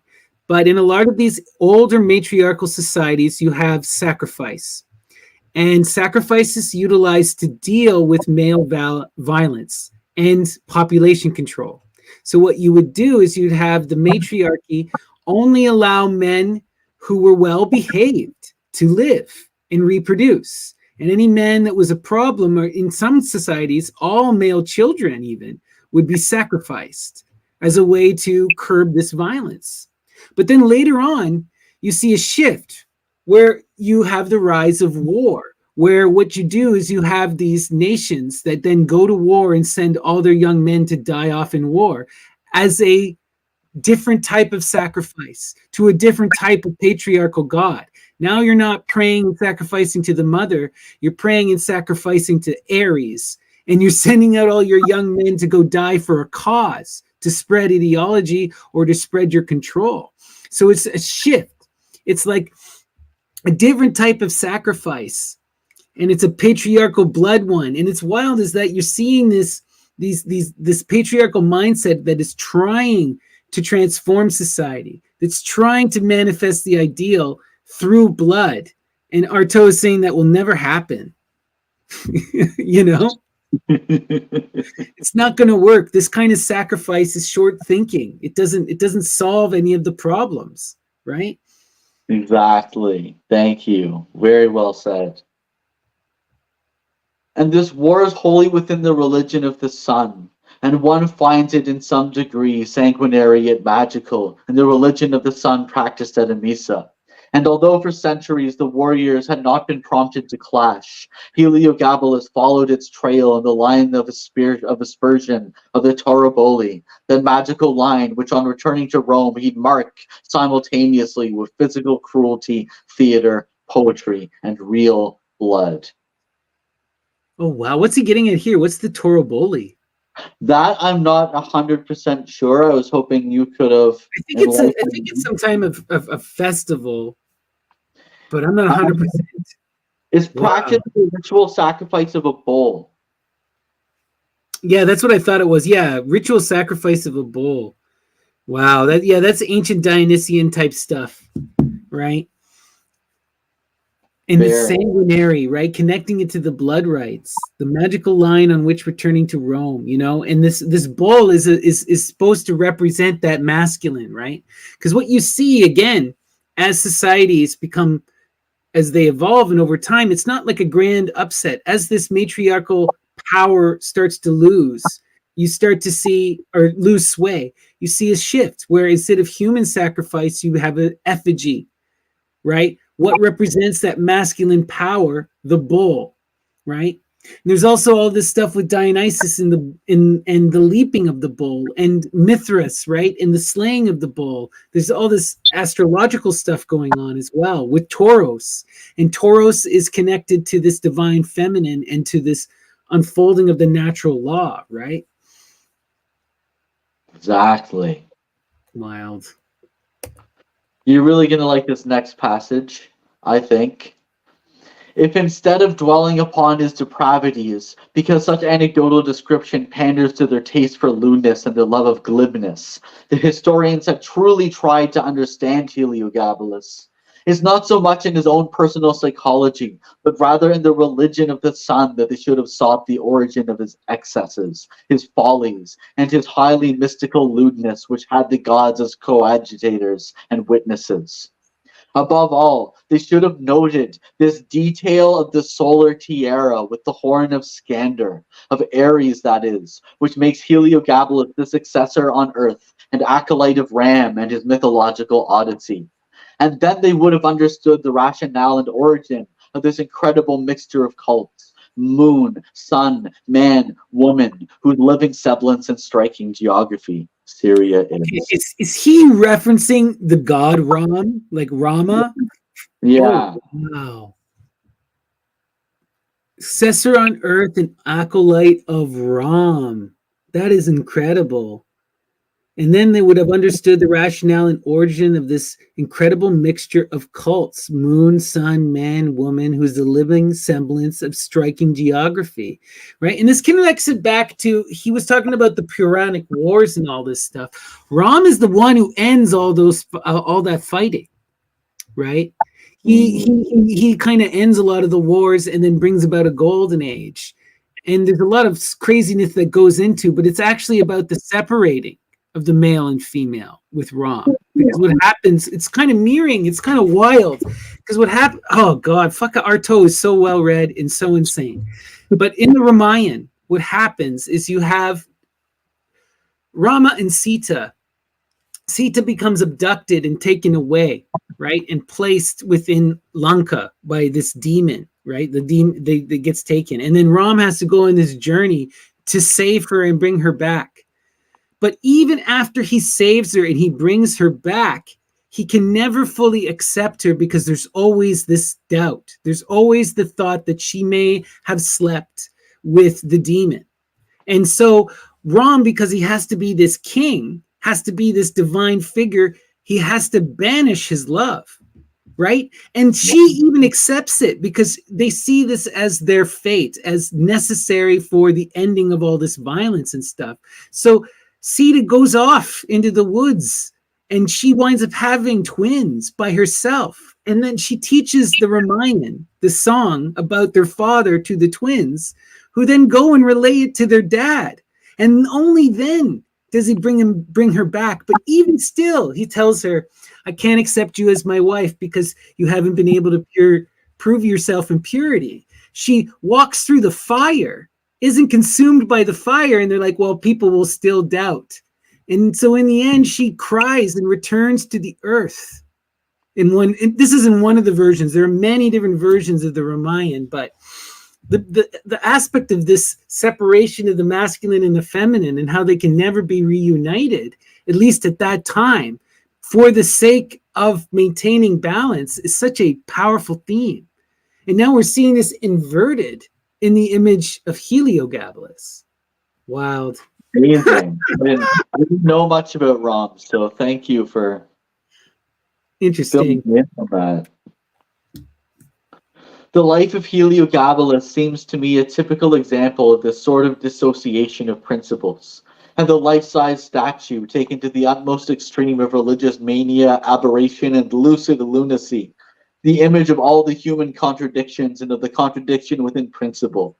That's what I wanted to depict of him, as we shall see in the next chapter. Yeah, he's a true zealot, a true believer, someone who was really brought up in this mystical life, right? Like you said, he was identified, he became a priest at 5 years old, and he called himself Heliogabalus. He named himself after their highest god, right? Like there's being born in the purple, and then there's this man born in the seed of God. Like, whoa. So this last chapter is anarchy. There's a little weird mark of ink on my copy, but that's okay. It gives it some character, I think. Of course. In 217 at Emesa, Heliogabalus isn't yet 14, but has already reached that state of perfect beauty which all the statues of him show us. His flesh is plump as a woman's, his features waxen smooth, eyes verging on burnt gold. One sense, so I'm not going to read all of this. The point is that his appearance is very masculine but feminine at the same time. He's androgynous. Yeah. He's being depicted as androgynous, and we see this in a lot of statues. That's all that Artaud is saying here, to summarize it. Amazing. So let's keep going. Every day, Heliogabalus climbs up to the temple. He puts on the solar tiara surmounted by a ram's horn. He appears borne down by amulets, gleaming gemstones, precious enamels, all this ablaze like a brazier. It is beautiful, its beauty fit to baffle barbarous hearts who have never seen a king on fire, a statue of human flesh that shoots forth flame without being consumed. Wow, he glows with gold and is brilliant like the sun. Amazing. These next few pages are pretty wild. We may have to stop a lot because he breaks down the etymology, the different names within the name. I love it. And in these rituals, there's his name, Heliogabalus, and the whole series of countless written variants of his name, which correspond to graduated pronunciations, to gushing gouts, to fan-shaped forms, to the black, white, yellow, and red features of the celestial character of God. And these features in their turn correspond to the colors and species of stars, ranged by groups in the zodiac of Ram. That's what I knew it. He was gonna. That's what this was getting at. Wow, beautiful. Heliogabalus, interesting. And all these divergent states, all these stealthy shapes, all these names in their turn flash forth in cascades within the contracted name of Heliogabalus, Heliogabalus, Heliogabalus. 30 nations have trampled on, have dreamed about the richness of this name, whose pronunciation awakens in every direction as a compass does the images of 30 powers. Gannus, his tutor, who moves in the shadow of gemstones and enamels, has taught him the meaning of the rituals, the eruptive forces of the names. So Gannus, again, is his tutor, and Gannus was actually a gala. He undergoes the ritual castration. Wow. And he is a keeper of a lot of these rites, and he teaches a lot of these rites to Heliogabalus. Amazing. As for names, it isn't said from the top of the head. It's begun in the lungs and rises up into the head. But the command coming from the head is a name only in the lungs, and that takes shape with Gabal, plastic informative thing, words that takes and gives form. Oh, wow. Word that takes and gives form. It's like a primordial authority, right? Wow. And in Heliogabalus there is Gabal, which forms the name. But in Gabal there is Gibil, an ancient Akkadian dialect. Gibil, the fire which destroys and deforms, but prepares the rebirth of the red phoenix born of fire, and that is the emblem of woman because of the fire red menstrues. This is that red goddess imagery. This is that Promethean imagery. Wow. So powerful. Incredible. Just keeps getting wilder. And in Heliogabalus there is El, that's to say God, and it's written with or without H, but mingled with Gabal equals Heliogabalus, and the earth of Elam close to Bactria is God's earth. Wow. But in Gebal there was also Baal, or Bel, or Belgi, Chaldean god, god of fire, pronounced, written and spelled backwards, equals Gibil, Kibil, fire in ancient Aramaic. Always back to that fire, right? Always back to the fire. And further, Gebal, which means mountain in Aramaic Chaldean dialect. But above all, there's Bel, supreme God, reductive God, through whom everything is returned to the first principle unitary God, eliminator. Wow. So we're getting that fire, we're getting the mountain. This is that feminine sun god. This is Medea. Love it. Continue. Heliogabalus gathers unto himself the power of all these names, wherein we can see that the sole thing which first springs to mind, the sun, doesn't arise. It was the Greeks who introduced Helios into the name Heliogabalus and confused it with El, supreme God, God of the mountain summits. For if the sun comes into his name, it's in the manner of a high place, to be identified by a cone, a pointed object, since as a rule every mountain may be depicted by a cone or triangle, and since the sun through his light is at the tip of the created world. So beautiful. And again, connecting to these deep mother goddesses, which were always about building pyramids, building these mountains, these phalluses, drawing down that sun, that fire. This is ancient stuff. Wow. The world above and the world below are reunited in the six-pointed star, Solomon's magical seal, and both end in a point, the visible like the invisible, the created like the increate. This God, the maker and distorter, who contains within him all the names of the gods, all the forms they have taken. Oh, wow. That's so intense. You're combining. They're saying that this God is both the sun. It's the two forms of the sun put together into one. That star is Apollo and Dionysus. United. Amazing. That's crazy. From just wild. It gets even crazier. From Saturn is Wara, the sun, fiery principle, male principle, up to Rhea, Pakriti, the moon, moist and female principle, which remain between the two opposed poles of formal manifestation, the masculine and feminine. Oh, wow. Now we're getting into that deep Saturnian Titan stuff. Saturn and Rhea, the originals. Love it. Oh, man. If Saturn be the sun, as Apollo is the sun, we needn't find that surprising when we know that God who descends changes his form and powers along with the forms of his action. And we know that Ra, the sun, for the Egyptians is a sparrowhawk, but that he's also an ox or a man, with the ox preceding the man according to the custom of the time. But this Ra becomes Bel Shamash in Chaldea, and he is the judge who decides the customs of the Chaldees. That's so amazing. He recognizes that Saturn is the sun. Just like, oh God, freaking Artaud, man. This must have, he spent like a year reading about this. Even I could have, like, just this one page I could spend a lifetime reading about, like. Wow. Did he ever know his stuff? My God. Active force of the sun without losing. Apollo, yeah?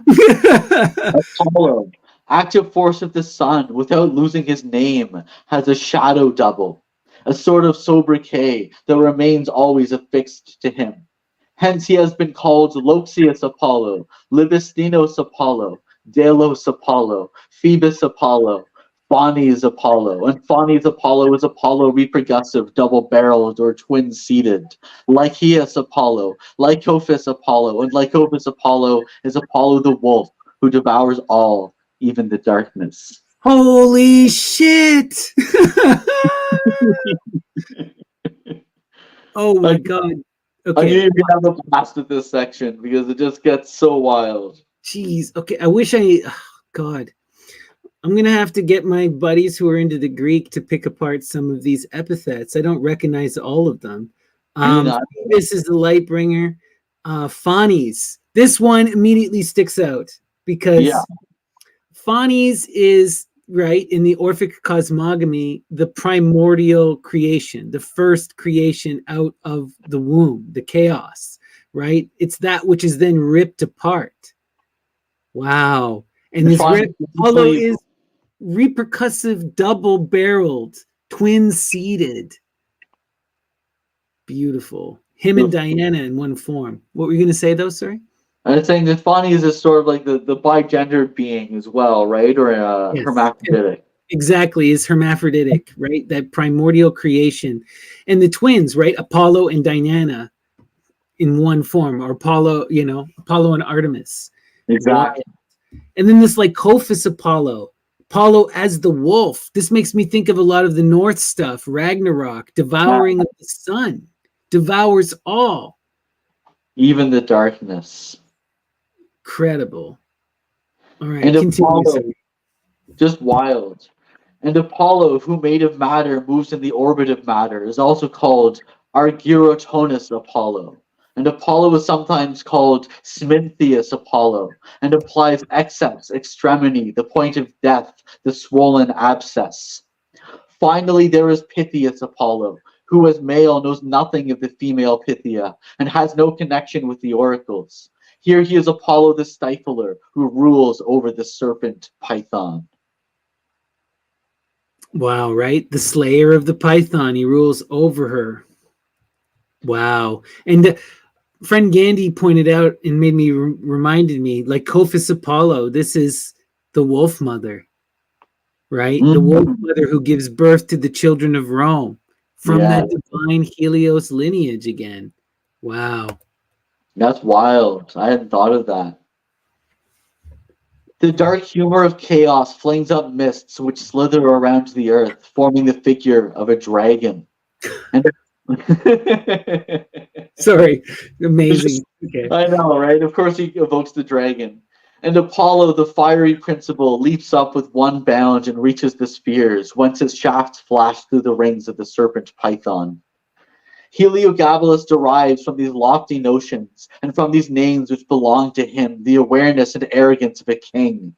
Yet from them his child's organism derives the confusion and anxiety which will not cease. Yeah, can you imagine the anxiety that would come from being a living god and being emperor of Rome? Right? Wow. Whether real or imagined is beyond the point. Yeah, exactly. So much stress. Jeez. That did not prevent his ritual identification, his efforts at identification with God. It did not, during his all-out attack upon Roman polytheistic anarchy, prevent his behaving like the true priest of a unified cult, like the personification of a single God, the Sun. Heliogabalus is man and woman. And the Sun religion is the religion of the man who can do nothing without the woman, his double wherein he is reflected. The religion of the one which cuts itself into two in order to act, to be. The religion of the initial separation of the one and two reunited in the first hermaphrodite, who is him the man and her the woman at the same time, reunited in one. This is so beautiful. This is the Orphic cosmogony. This is the Shaivite cosmogony, right? The divine Adranahari Ishvara, Fanis. So much. Incredible. Wow. Tying it all together with the divine hermaphrodite image, the doubling image. Exactly. Because Artaud, it's always about the double. Yep. From the one to the many and back again. And Heliogabalus is the dual struggle. First, of the one who is divisible while remaining one, of the man who becomes woman and remains man in perpetuity. Second, of the Sun King, the male aspect of whom can ill accept becoming a human king, who spits upon that manhood and ends up casting it into the sewer. Oh, wow. And the sewer is an important imagery when we connect to the death of Heliogabalus. It's also interesting too because this is a rejection of that. You got to remember, in the story, the hymn of the Mother of Gods, when Attis castrates himself, it is a rejection of all material and a absolute fixation upon the one goddess, the mother, and a desire to embody her. Right. This is what he's doing. He's actively it's great that Artaud puts it in this monotheist perspective, because that's what he's doing, you know? Wow. Just wild. It really reminds me of Akhenaten from the Egyptian. Are you familiar with Akhenaten? No. Akhenaten is another one of these characters who became a sun king, who then tried to create a monotheism. And if you look at his statues, he's very much an androgynous being, and he tries to unite everything as the single king on earth. And then, similar to Heliogabalus, there's a revolt against him after he dies, and they try to strike him from history. Of course, they didn't do a good enough job, but my gosh, the parallels are so freaking striking. It's shocking. Heliogabalus absorbs his God. He eats his God as the Christian eats his, and he separates the principles inside his organism. He displays these warring principles within the double cavities of his flesh. But far more than the hermaphrodite is apparent in the Thebius image, this fascinating and dual nature descended from Venus incarnate, and in its prodigious sexual aberration itself, the image of the most rigorous mental logic, and that is the idea of anarchy. Venus incarnate is the idea of anarchy. Wow. That's intense. Heliogabalus was a born anarchist, and one who ill bore with kingship, and all his acts as king were acts of the born anarchist, the public enemy of order, who is an enemy to public order. But he first practiced his anarchy on himself and against himself. And as for the anarchy he brought to the government of Rome, he might be said to have practiced what he preached and to have paid the required rate for it. Oh, wow. What did he preach? Let's take a look. When a Gallus cuts off his member and was tossed a woman's garment, I perceive in this ritual the desire to have done with a certain contradiction, reuniting man and woman at a stroke, combining and merging them into one, in and through the male being the initiator. According to the historians, Heliogabalus also came within an inch of having his member cut off. If that were so, it would have been a grave error on Heliogabalus's part. And I think the historians of the day, who understood nothing of poetry and still less of metaphysics, must have mistaken the false for the true, a ritual simulation of the act for the actual deed. So he didn't physically castrate himself, but he went through some ceremonial rites to embody that castration. Julian says this as much as well, where like some people go through the physical castration as a galley or a galloi or gallus, but like not everyone does. But there are alternative mystery rites where you can still go through this effeminization.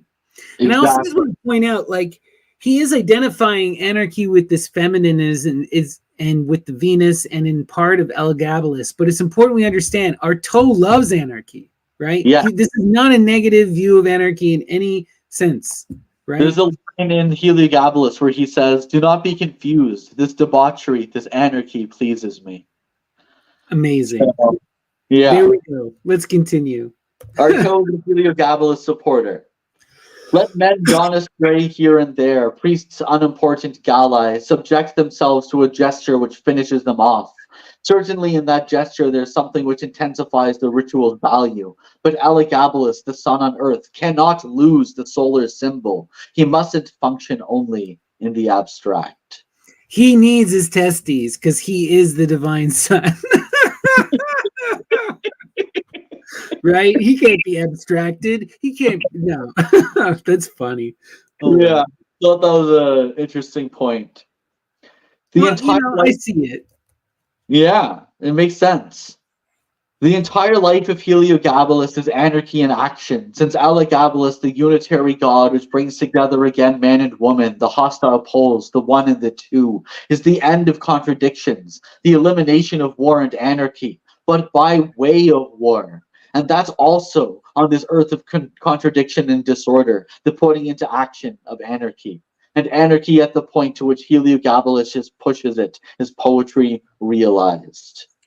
I love that. And anarchy at the point to which Heliogabalus pushes it is poetry realized. Wild. Now he gets into poetry and anarchy for a couple passages, and it's pretty intense.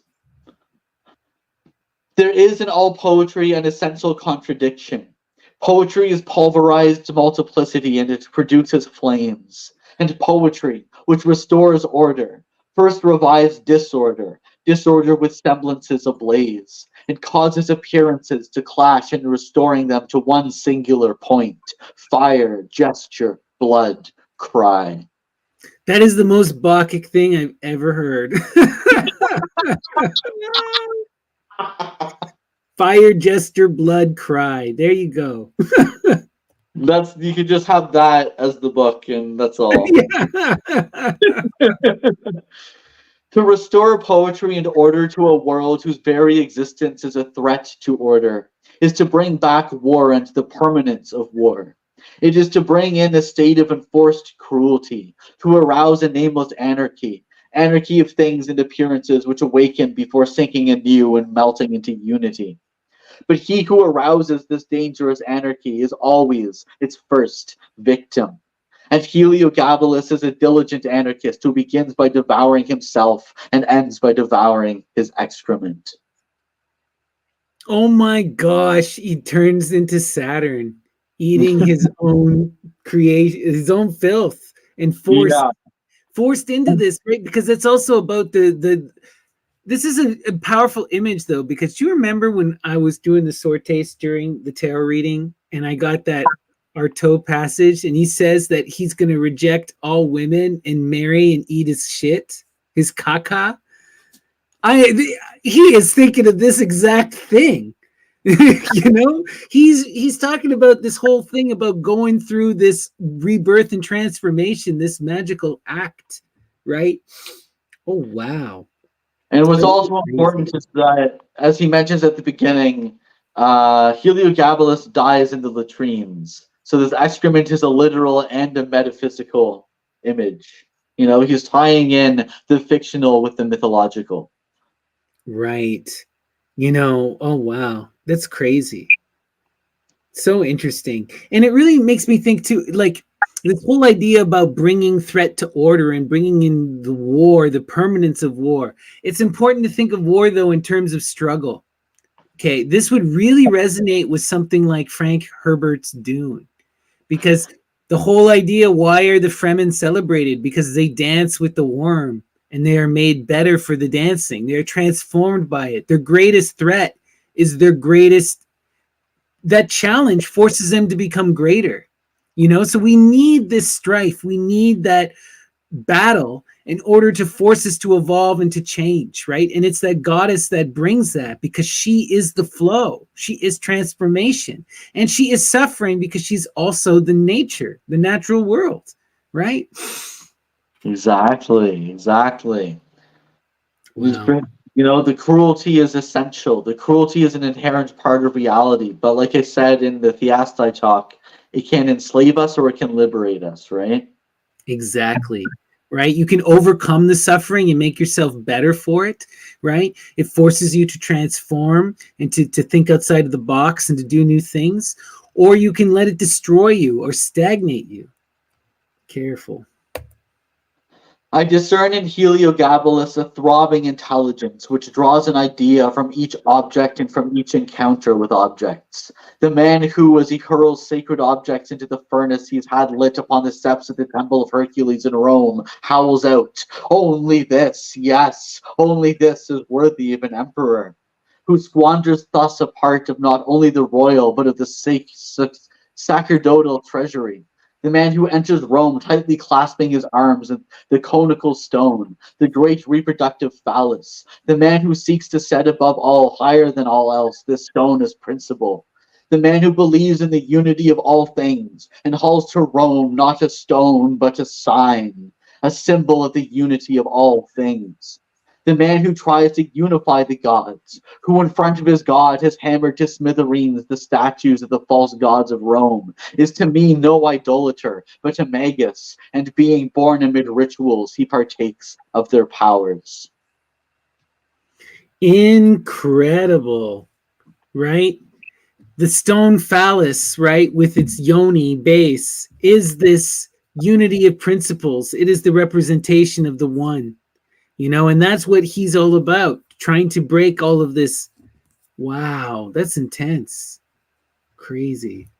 Very intense.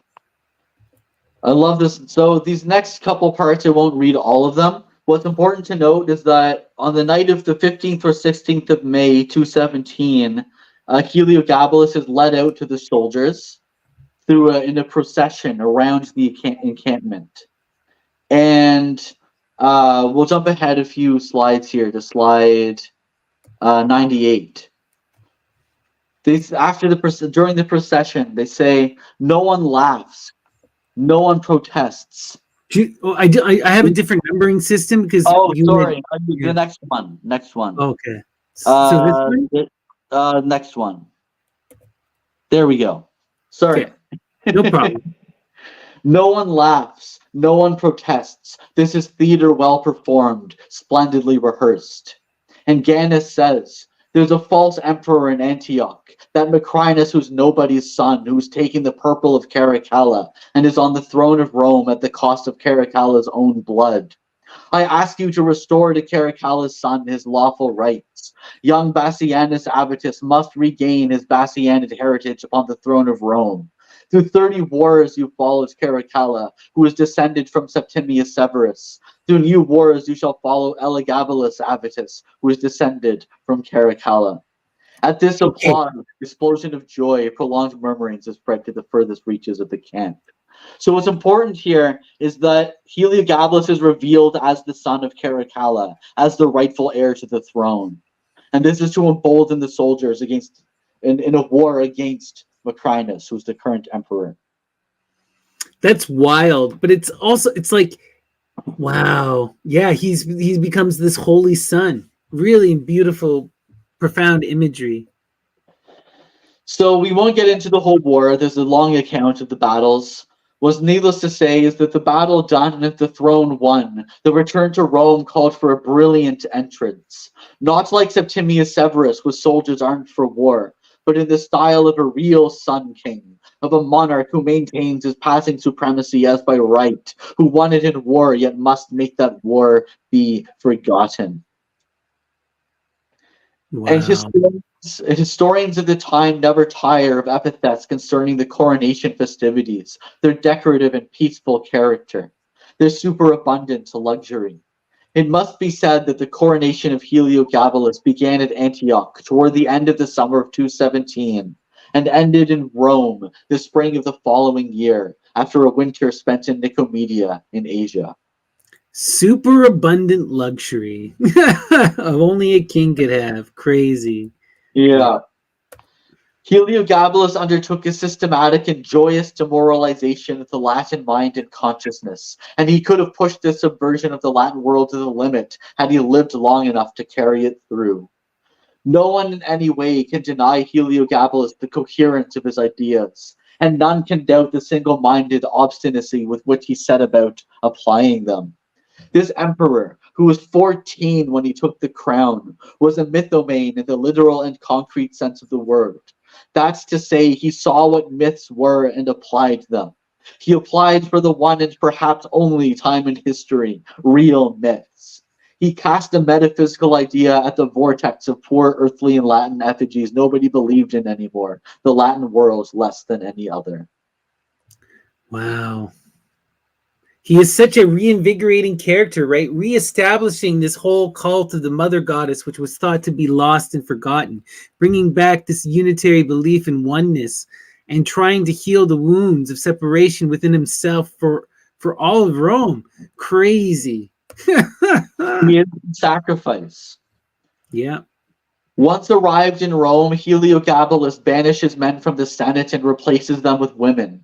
To the Romans, this is anarchy, but for the religion of the menses, which originated the Tyrian purple, and for Heliogabalus, who administers it, it's only a simple restoration of balance, a logical return to the law, since it is for woman, the firstborn, the first arrival in the cosmic order, to make the laws. He knew about the Tyrian purple and its use as a drug. And he knew that Heliogabalus is the one who administers it to restore balance, Holy wow. What he was talking about. If there was any doubt that Artaud knew the mystery, it should be dispelled in this moment. The next few passages are absolutely wild. They describe the procession upon Rome. Heliogabalus would have arrived in Rome in the spring of 218 after a strange sexual procession, a dazzling explosion of festivities through the Balkans. Now he tears past at breakneck speed in his canvas-covered chariot. Behind him, the 10-ton phallus, which follows the train in a sort of monumental cage, apparently made for a whale or a mammoth. Oh wow, what a profound image. Him on a chariot pulling this giant black stone phallus. 10-ton phallus. Now he halts, flaunting his riches, displaying all he can in the way of lavish splendors and largesse, and also of strange parades before stupid and awestruck multitudes. Drawn by 300 bulls, enraged and harassed by packs of howling but chained hyenas, the phallus on an immense lowered cart with wheels as wide as elephant thighs, crosses European Turkey, Macedonia, Greece, the Balkans, and modern Austria at the speed of a galloping zebra. Then, on occasion, the music begins. The procession halts. The covers are removed. The phallus is mounted on its pedestal, hoisted by ropes, its tip in the air. And the bands of pederasts sallies forth along with actors, dancing girls, castrated and mummified Galli. Wow, what Bacchic wildness. Right? Crazy. Just intense. For there is a rite of the dead, a rite of sifting through sexes, those objects made from male members, stretched, tanned, blackened at their tips like sticks hardened by fire. The members fixed to the ends of staves like candles impaled on nails, like the spikes of a mace, hung like bells from arches of hammered gold, stuck to enormous plaques like nails on a shield, turn in the fire among the bobbling Galli, which men mounted on stilts twirl into dancing like creatures still alive. So they all have members on sticks that have been burned in the fire, hardened members, and they're twirling them around in a procession. That's so brutal. That's so metal. Wow. And always at the paroxysm, the frenzy, the moment the voices grow hoarse and turn into a falsetto, physiologically feminine, Heliogabalus sporting on his pubis a sort of iron spider, whose legs tear at his skin and draw blood with each extravagant movement of his thighs, dusted with saffron. His member dipped in gold, all gold covered, immovable, rigid, useless, innocuous, arrives wearing the solar tiara, his cloak jewel encrusted, blazing. Okay, that is the most ridiculous codpiece of all time. It's a giant spider that attacks his legs, and then he's got a giant, rigid, golden phallus? Whoa. Yeah. He's making a statement here. The eyes dusted with saffron. You know, I don't know if your codpiece is making your legs bleed. Unless you're a masochist, which I guess he was. Yeah, it's all about inflicting the violence on yourself as an embodiment of the violence right. of the world, right? So crazy. His entrance has the quality of a dance, a marvelously executed dance step. Although Heliogabalus himself was no dancer. A silence, and then the flames rise. The orgy, a harsh orgy, resumes. Heliogabalus draws the cries, orchestrates the genetic and calcined ardor, the ardor of death, the fetal rite. Wow. Orchestrates and draws the cries, the orgy and the feudal rite. So wild. And he's doing the dance. This makes me think of Salome, for those who know about that. Wow. Heliogabalus enters Rome one morning in March 218 at dawn to coincide almost exactly with the Ides of March. And he enters it backwards.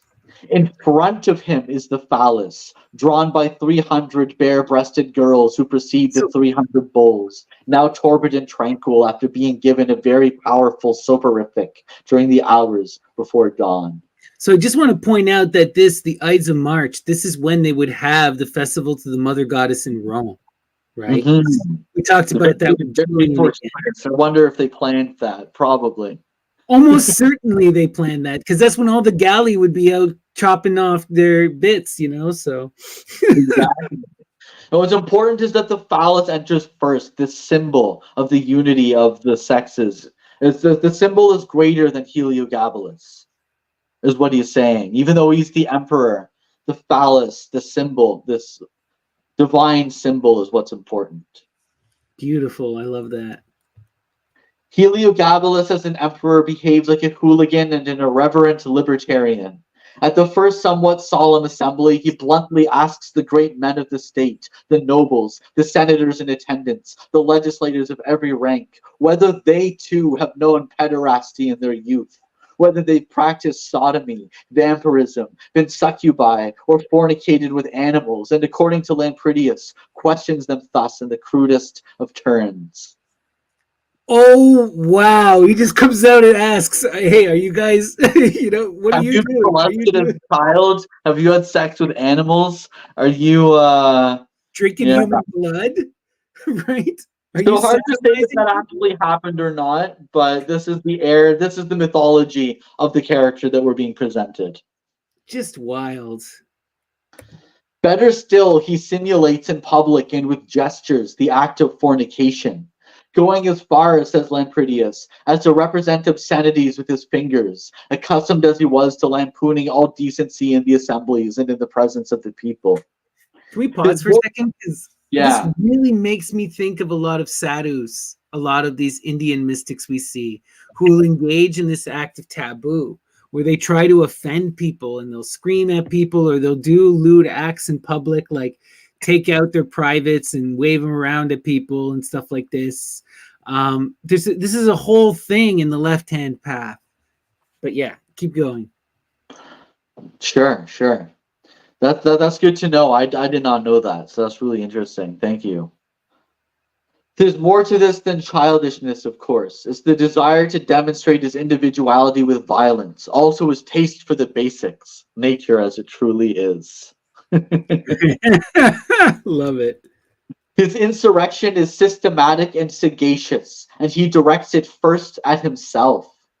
Whenever Heliogabalus dresses as a prostitute and sells himself for 40 pence at the doors of Christian churches, at the temples of Roman gods, he's not only seeking the satisfaction of a vice, but humiliating the Roman monarch. Beautiful. When he appoints, amazing.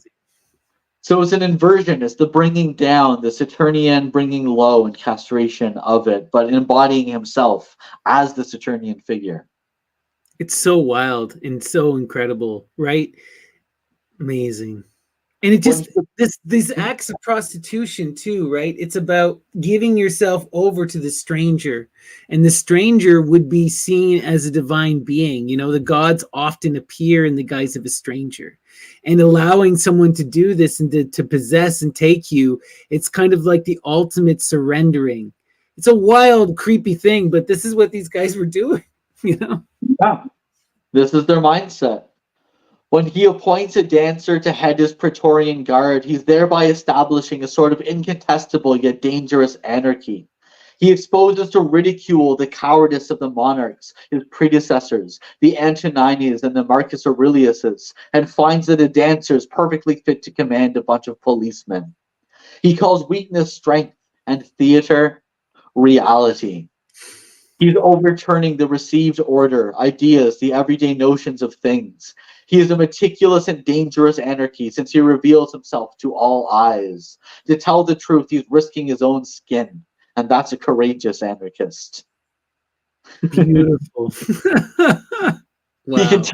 He continues his enterprise of the debasement of standards, of monstrous moral disorganization, and choosing his ministers by the enormousness of their members.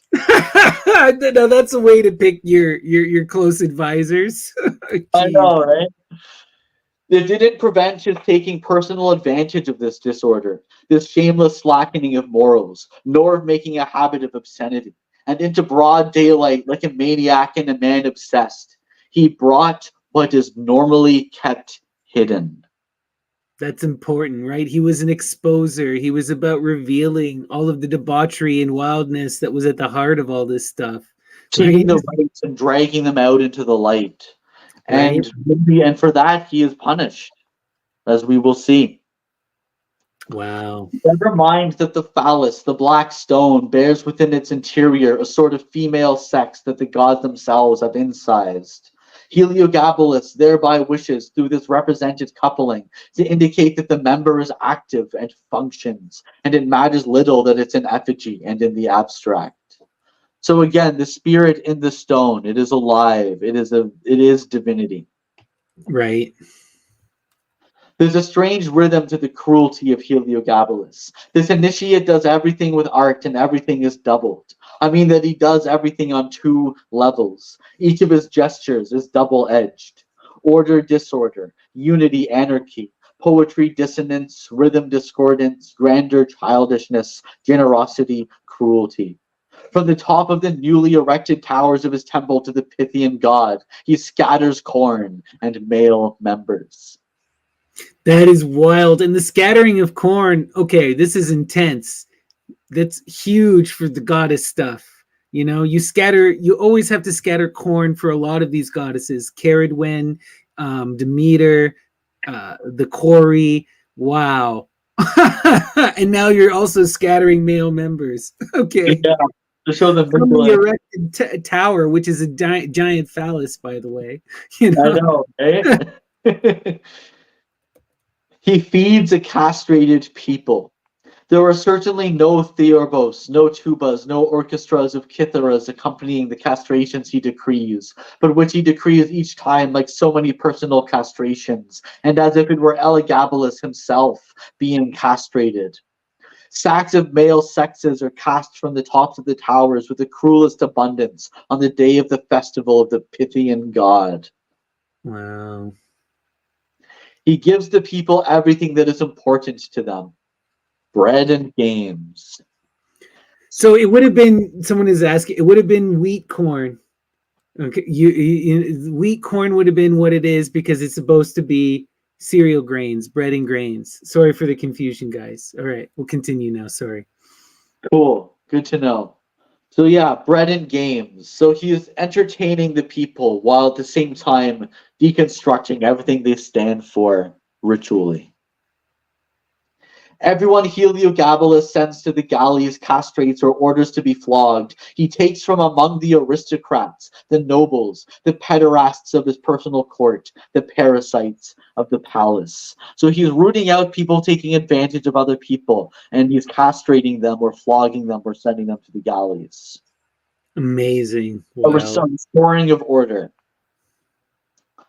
I see a dangerous monomania, both for others and for him who surrenders it, in the fact of changing one's robe every day, and of placing upon each robe a jewel never the same, which corresponds to the star signs.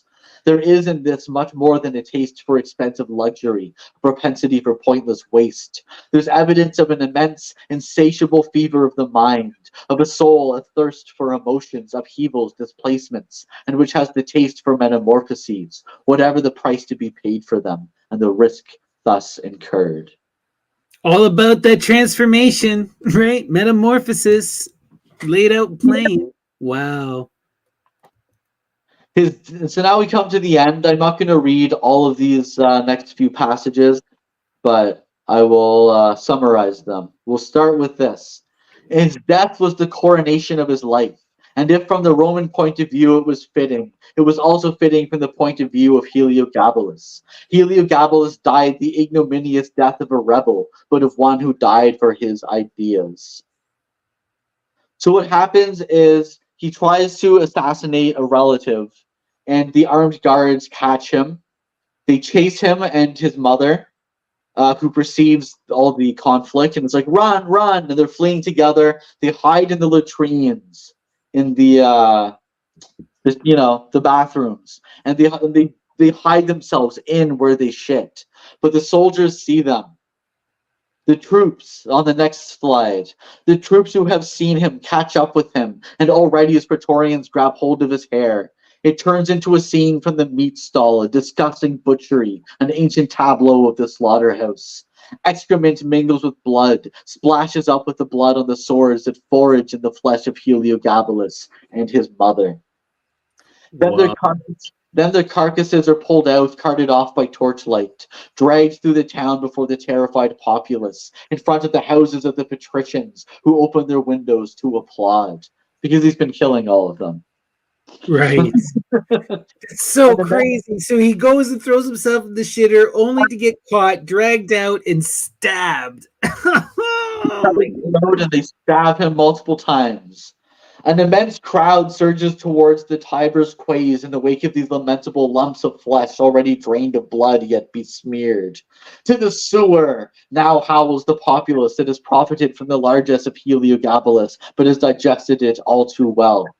To the sewer, both corpses, the corpse of Heliogabalus to the sewer. Sated with blood and the obscene sight of these two bodies, stripped naked, ravaged, and exposing all their organs, even the most private, the mob tries to stuff the body of Heliogabalus into the first available sewer hole. But slender though it be, it's still too wide. Best think again. Oh my God. I And so just picture this image of them trying to stuff a dead body covered in feces and blood into a sewer hole. Oh my gosh. but it doesn't work. And as we'll see, when they reached the sewer, since his shoulders were too broad, they tried to trim him to fit. Thus they removed the skin, laying bare the skeleton, which was to be left intact. Next slide, and they might then have added two epithets, the trimmed and the polished. But after whittling, I know, After right? whittling. It's so grim, the trimmed and the polished. But after whittling, he was evidently still too wide, and they tipped his body into the Tiber, which tugged it out to sea. Close in its backwash followed the corpse of Julia Soemia. Thus ended Heliogabalus, without inscription and without tomb, but with atrocious funeral rites. He died a coward, yet in a state of open rebellion, and such a life crowned by such a death needs, I think, no conclusion. Holy, whoa. What a crazy life that guy lived, Heliogabalus. I know, Amazing. just wild. Just wild. So this is just a little funny afterthought that I might just add for people who are interested. We're getting pretty late here, so I'll cut it short. In a letter to his friend Jean Paulin, Artaud was responding to his friend's question after reading a copy of the book. In a letter to Artaud of 28th of May 1934, where Paulin asks, "Is it true, and do you care whether it's true? What I mean is whether the part of the book that deals, of course, with truth is strictly and inflexibly true or not." That's what I really want to know. And Wow. next we have Artaud's letter to him, where he says, "Dear friend, with boredom I notice that you understand me less and less." Oh wow, what a way to address a friend. Such a jerk. "And from my side of things, I no longer understand your reactions. Supreme truth, I'm looking only for that. But when someone starts to talk to me about what is true, I always ask myself what kind of truth they're talking about. And I ask myself to what extent the idea that you can have some kind of delimited objective truth hides another truth, which obstinately eludes all capture, all limits, all localization, and finally eludes what is called the real." So that's what I wanted to say to you. And while your letter irritated me and made me say to myself, whether it's true or not shouldn't matter to him as long as it's beautiful, and as long as you can find in this book the idea of the true and the superior real, I'll tell you anyway. The dates are true. All of the historical events are true in their origins and interpreted with many invented details. I intended that the esoteric truths are true in their spirit, while they're often and intentionally falsified in their form. Yeah, he's creating a mythopoetic image, right? Something that is both historical and magical, right? And he channeled Heliogabalus. He drew him in and became him to produce this. Wow. Exactly. You know, Yeah. and again, it's not about the truth, it's about the message, right? Like, you're never going to know what truly happened to Heliogabalus, right? All of the stories are made up, whether it's from Cassius Dio or whether it's from Artaud, right? The question is, what is the truth of this this image? What are we trying to learn here? And Artaud is actually trying to embody that figure. Beautiful. Exactly. He then says, form is really nothing. The imagining is excessive and exaggerated with desperate affirmations. But then an atmosphere of panic-strickenness and it establishes itself in the book. The rational loses its footing, while the mind advances forward, armed to the teeth. In the end, a kind of desperate sincerity underpins the book, even in my apparent deformation of the truth, which happens rarely in really being a deformation. I'm not going to say anything more to you, but I'm simply astonished that when you were confronted with a book written with my heart in the skin of my entrails, you dare, to ask me if it's true. Oh, wow. I believe that you can either feel it or not. I'm going to have to tell you that for the past 3 weeks, I've been overwhelmed by demonstrations of authentic enthusiasm. Whether he's true or not, the figure of Heliogabalus is alive right through to his depths, I believe. Whether those depths are those of the historical figure Heliogabalus or those of a figure who is myself. You've liked books of mine which are less alive, less accomplished, less complete, and I don't understand why this particular book, in which I think I've been able to incorporate myself, even with my deficiencies and my excesses, as well as with the qualities I may possess, provokes your resistance. That's all I have to say about the letter. But I just thought it was funny to include. We only have a few letters surviving from this period, and they're all in this edition of Heliogabalus. I just wanted to kind of point out, like, Artaud was like a genius, but he was also kind of blunt. A little, he didn't have tolerance for people who don't understand the truth, and kind of was. Don't understand what he's trying to get at, right? They're like, no one's perfect. It's like yeah. The Big Lebowski. You're not wrong, Walter. You're just an asshole. Right. It also just makes me think like the guy totally misunderstood what Artaud was doing, and that's what really frustrates. You're my close friend. We've been collaborators. You've read my books. You should understand that it's true in the essence of my soul. Exactly. And who are you to question my soul? Like, fucking Artaud is such a firebrand, I know, it's wild. Such fiery passion. He's a little bit too fiery sometimes, as we'll see that. We do have a question here who's asking, what period was this book written in? What was the dates? Do you know offhand? Yeah, so he wrote the book in 1933 over the course of about a year, and it was published in I think April 1934. Amazing. Wow. This was such a wild ride, Graham. Thank you. I'm so glad we went through it and we did it proper justice, giving it such a deep, deep exploration. Thanks for coming along with me for the journey. Right? It's such a wild journey. Now that we've gone through it, what's your takeaway? What do you want the audience to know, and what is your perspective of Heliogabalus? So again, this is the importance of the double with Artaud of theater and reality. Theater is a product of reality. We perform everything. Every moment of our existence is a performance. But without life itself, that performance could not exist.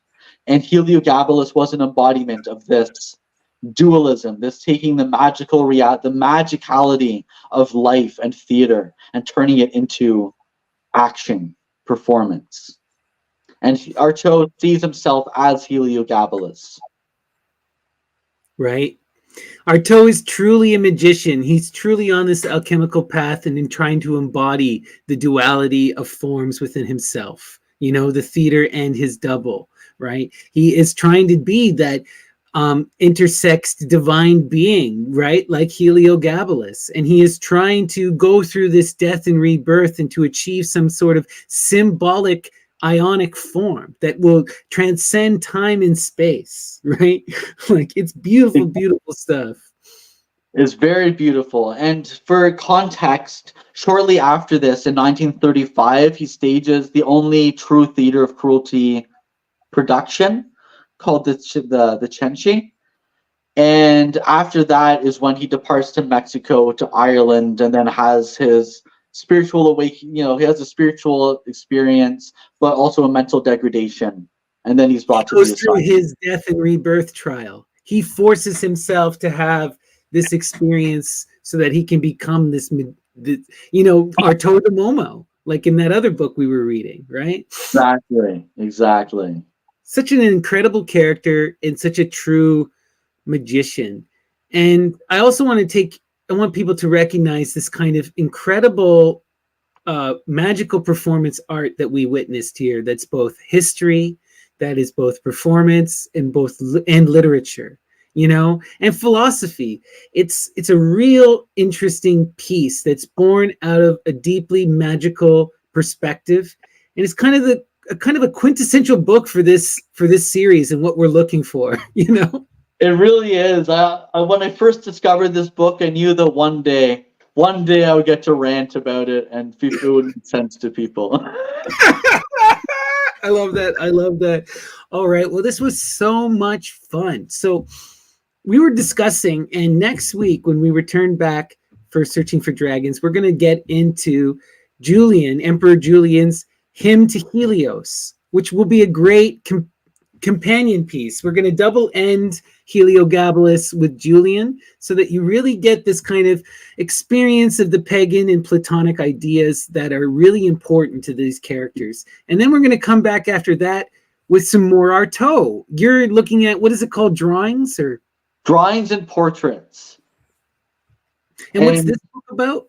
So this book was written, it's co-authored by Artaud's close, dearest friend later in his life, Paula Thévenet, who's credited with compiling all of his known manuscripts into like more than 40 volumes for Gallimard, and before her death.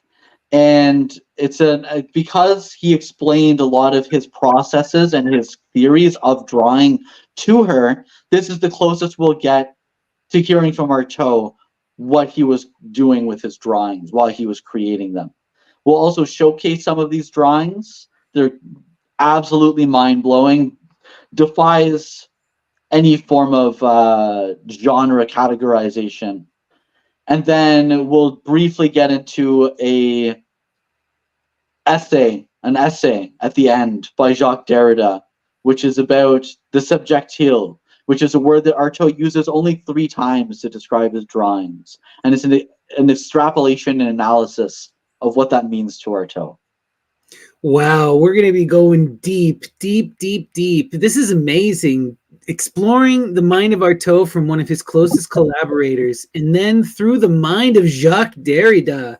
Wow, this is going to be wild. I'm looking forward to that. If I recall, Derrida briefly met Artaud. I'm trying to remember their timelines. Jacques Derrida, 1930. So yeah, I don't think he would have known him, but he wrote extensively on Artaud. He gave a lot of lectures, and he wrote this fascinating essay. Amazing. That's going to be wonderful. So as we wound down here, Graham, is there anything you want to promote for our audience before we say goodbye? Just 2 little things. One, my Theastai collection, which we talked about on Thursday. That'll be coming out mid to late July. So you have a special right now for people who are in the Myth and Lore Discord, right? 20% off. Yeah, if you use the code DRAGON at checkout on my website, no matter what you order, 20% off your entire order. Right, and this new book is only $5, correct? It is. It is $5. This is short and sweet. And I'm overseeing I'm helping bring to fruition a collaborative project with some folks from the Discord into a cut-up poetry art collection. I'm so excited for this. This is going to be fun. I'm calling it Murder the Subjectile, which will tie in. It will make more sense once we explore the drawings and portraits of Antonin Artaud. So much fun. I'm so looking forward to this. So make sure you go to Graham's website below. You can find it in his link tree. Look at thingsinmychest.com publishing. You'll see his new work, Theastai, as well as his graphic novel, zine, handmade zine that he's going to be selling. Please support Graham and tune in next week when we'll be back with more Searching for Dragons, talking about the Hymn to Helios by Emperor Julian, the philosopher, the apostate. Any last words for the audience tonight before we say goodnight? Life is a performance, and perform your best. Imagine yourself into the future. Who do you want to be? What do you want to do? Be it, embody it, go out and perform. All right, everyone. Peace and love. Take care until next time. Searching for dragons. Thank you all.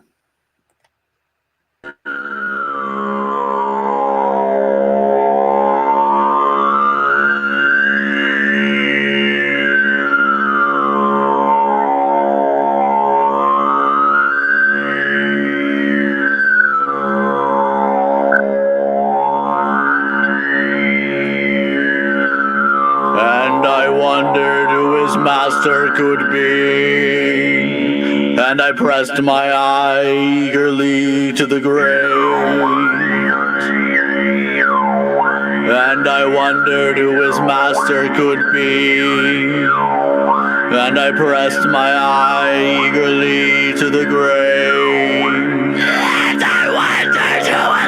And I wondered who his master could be, and I pressed my eye eagerly to the grave. And I wondered who his master could be, and I pressed my eye eagerly to the grave. And I wondered who his master could be, and I pressed my eye eagerly to the grave. And I wondered who his master could be, and I pressed my eye eagerly to the grave.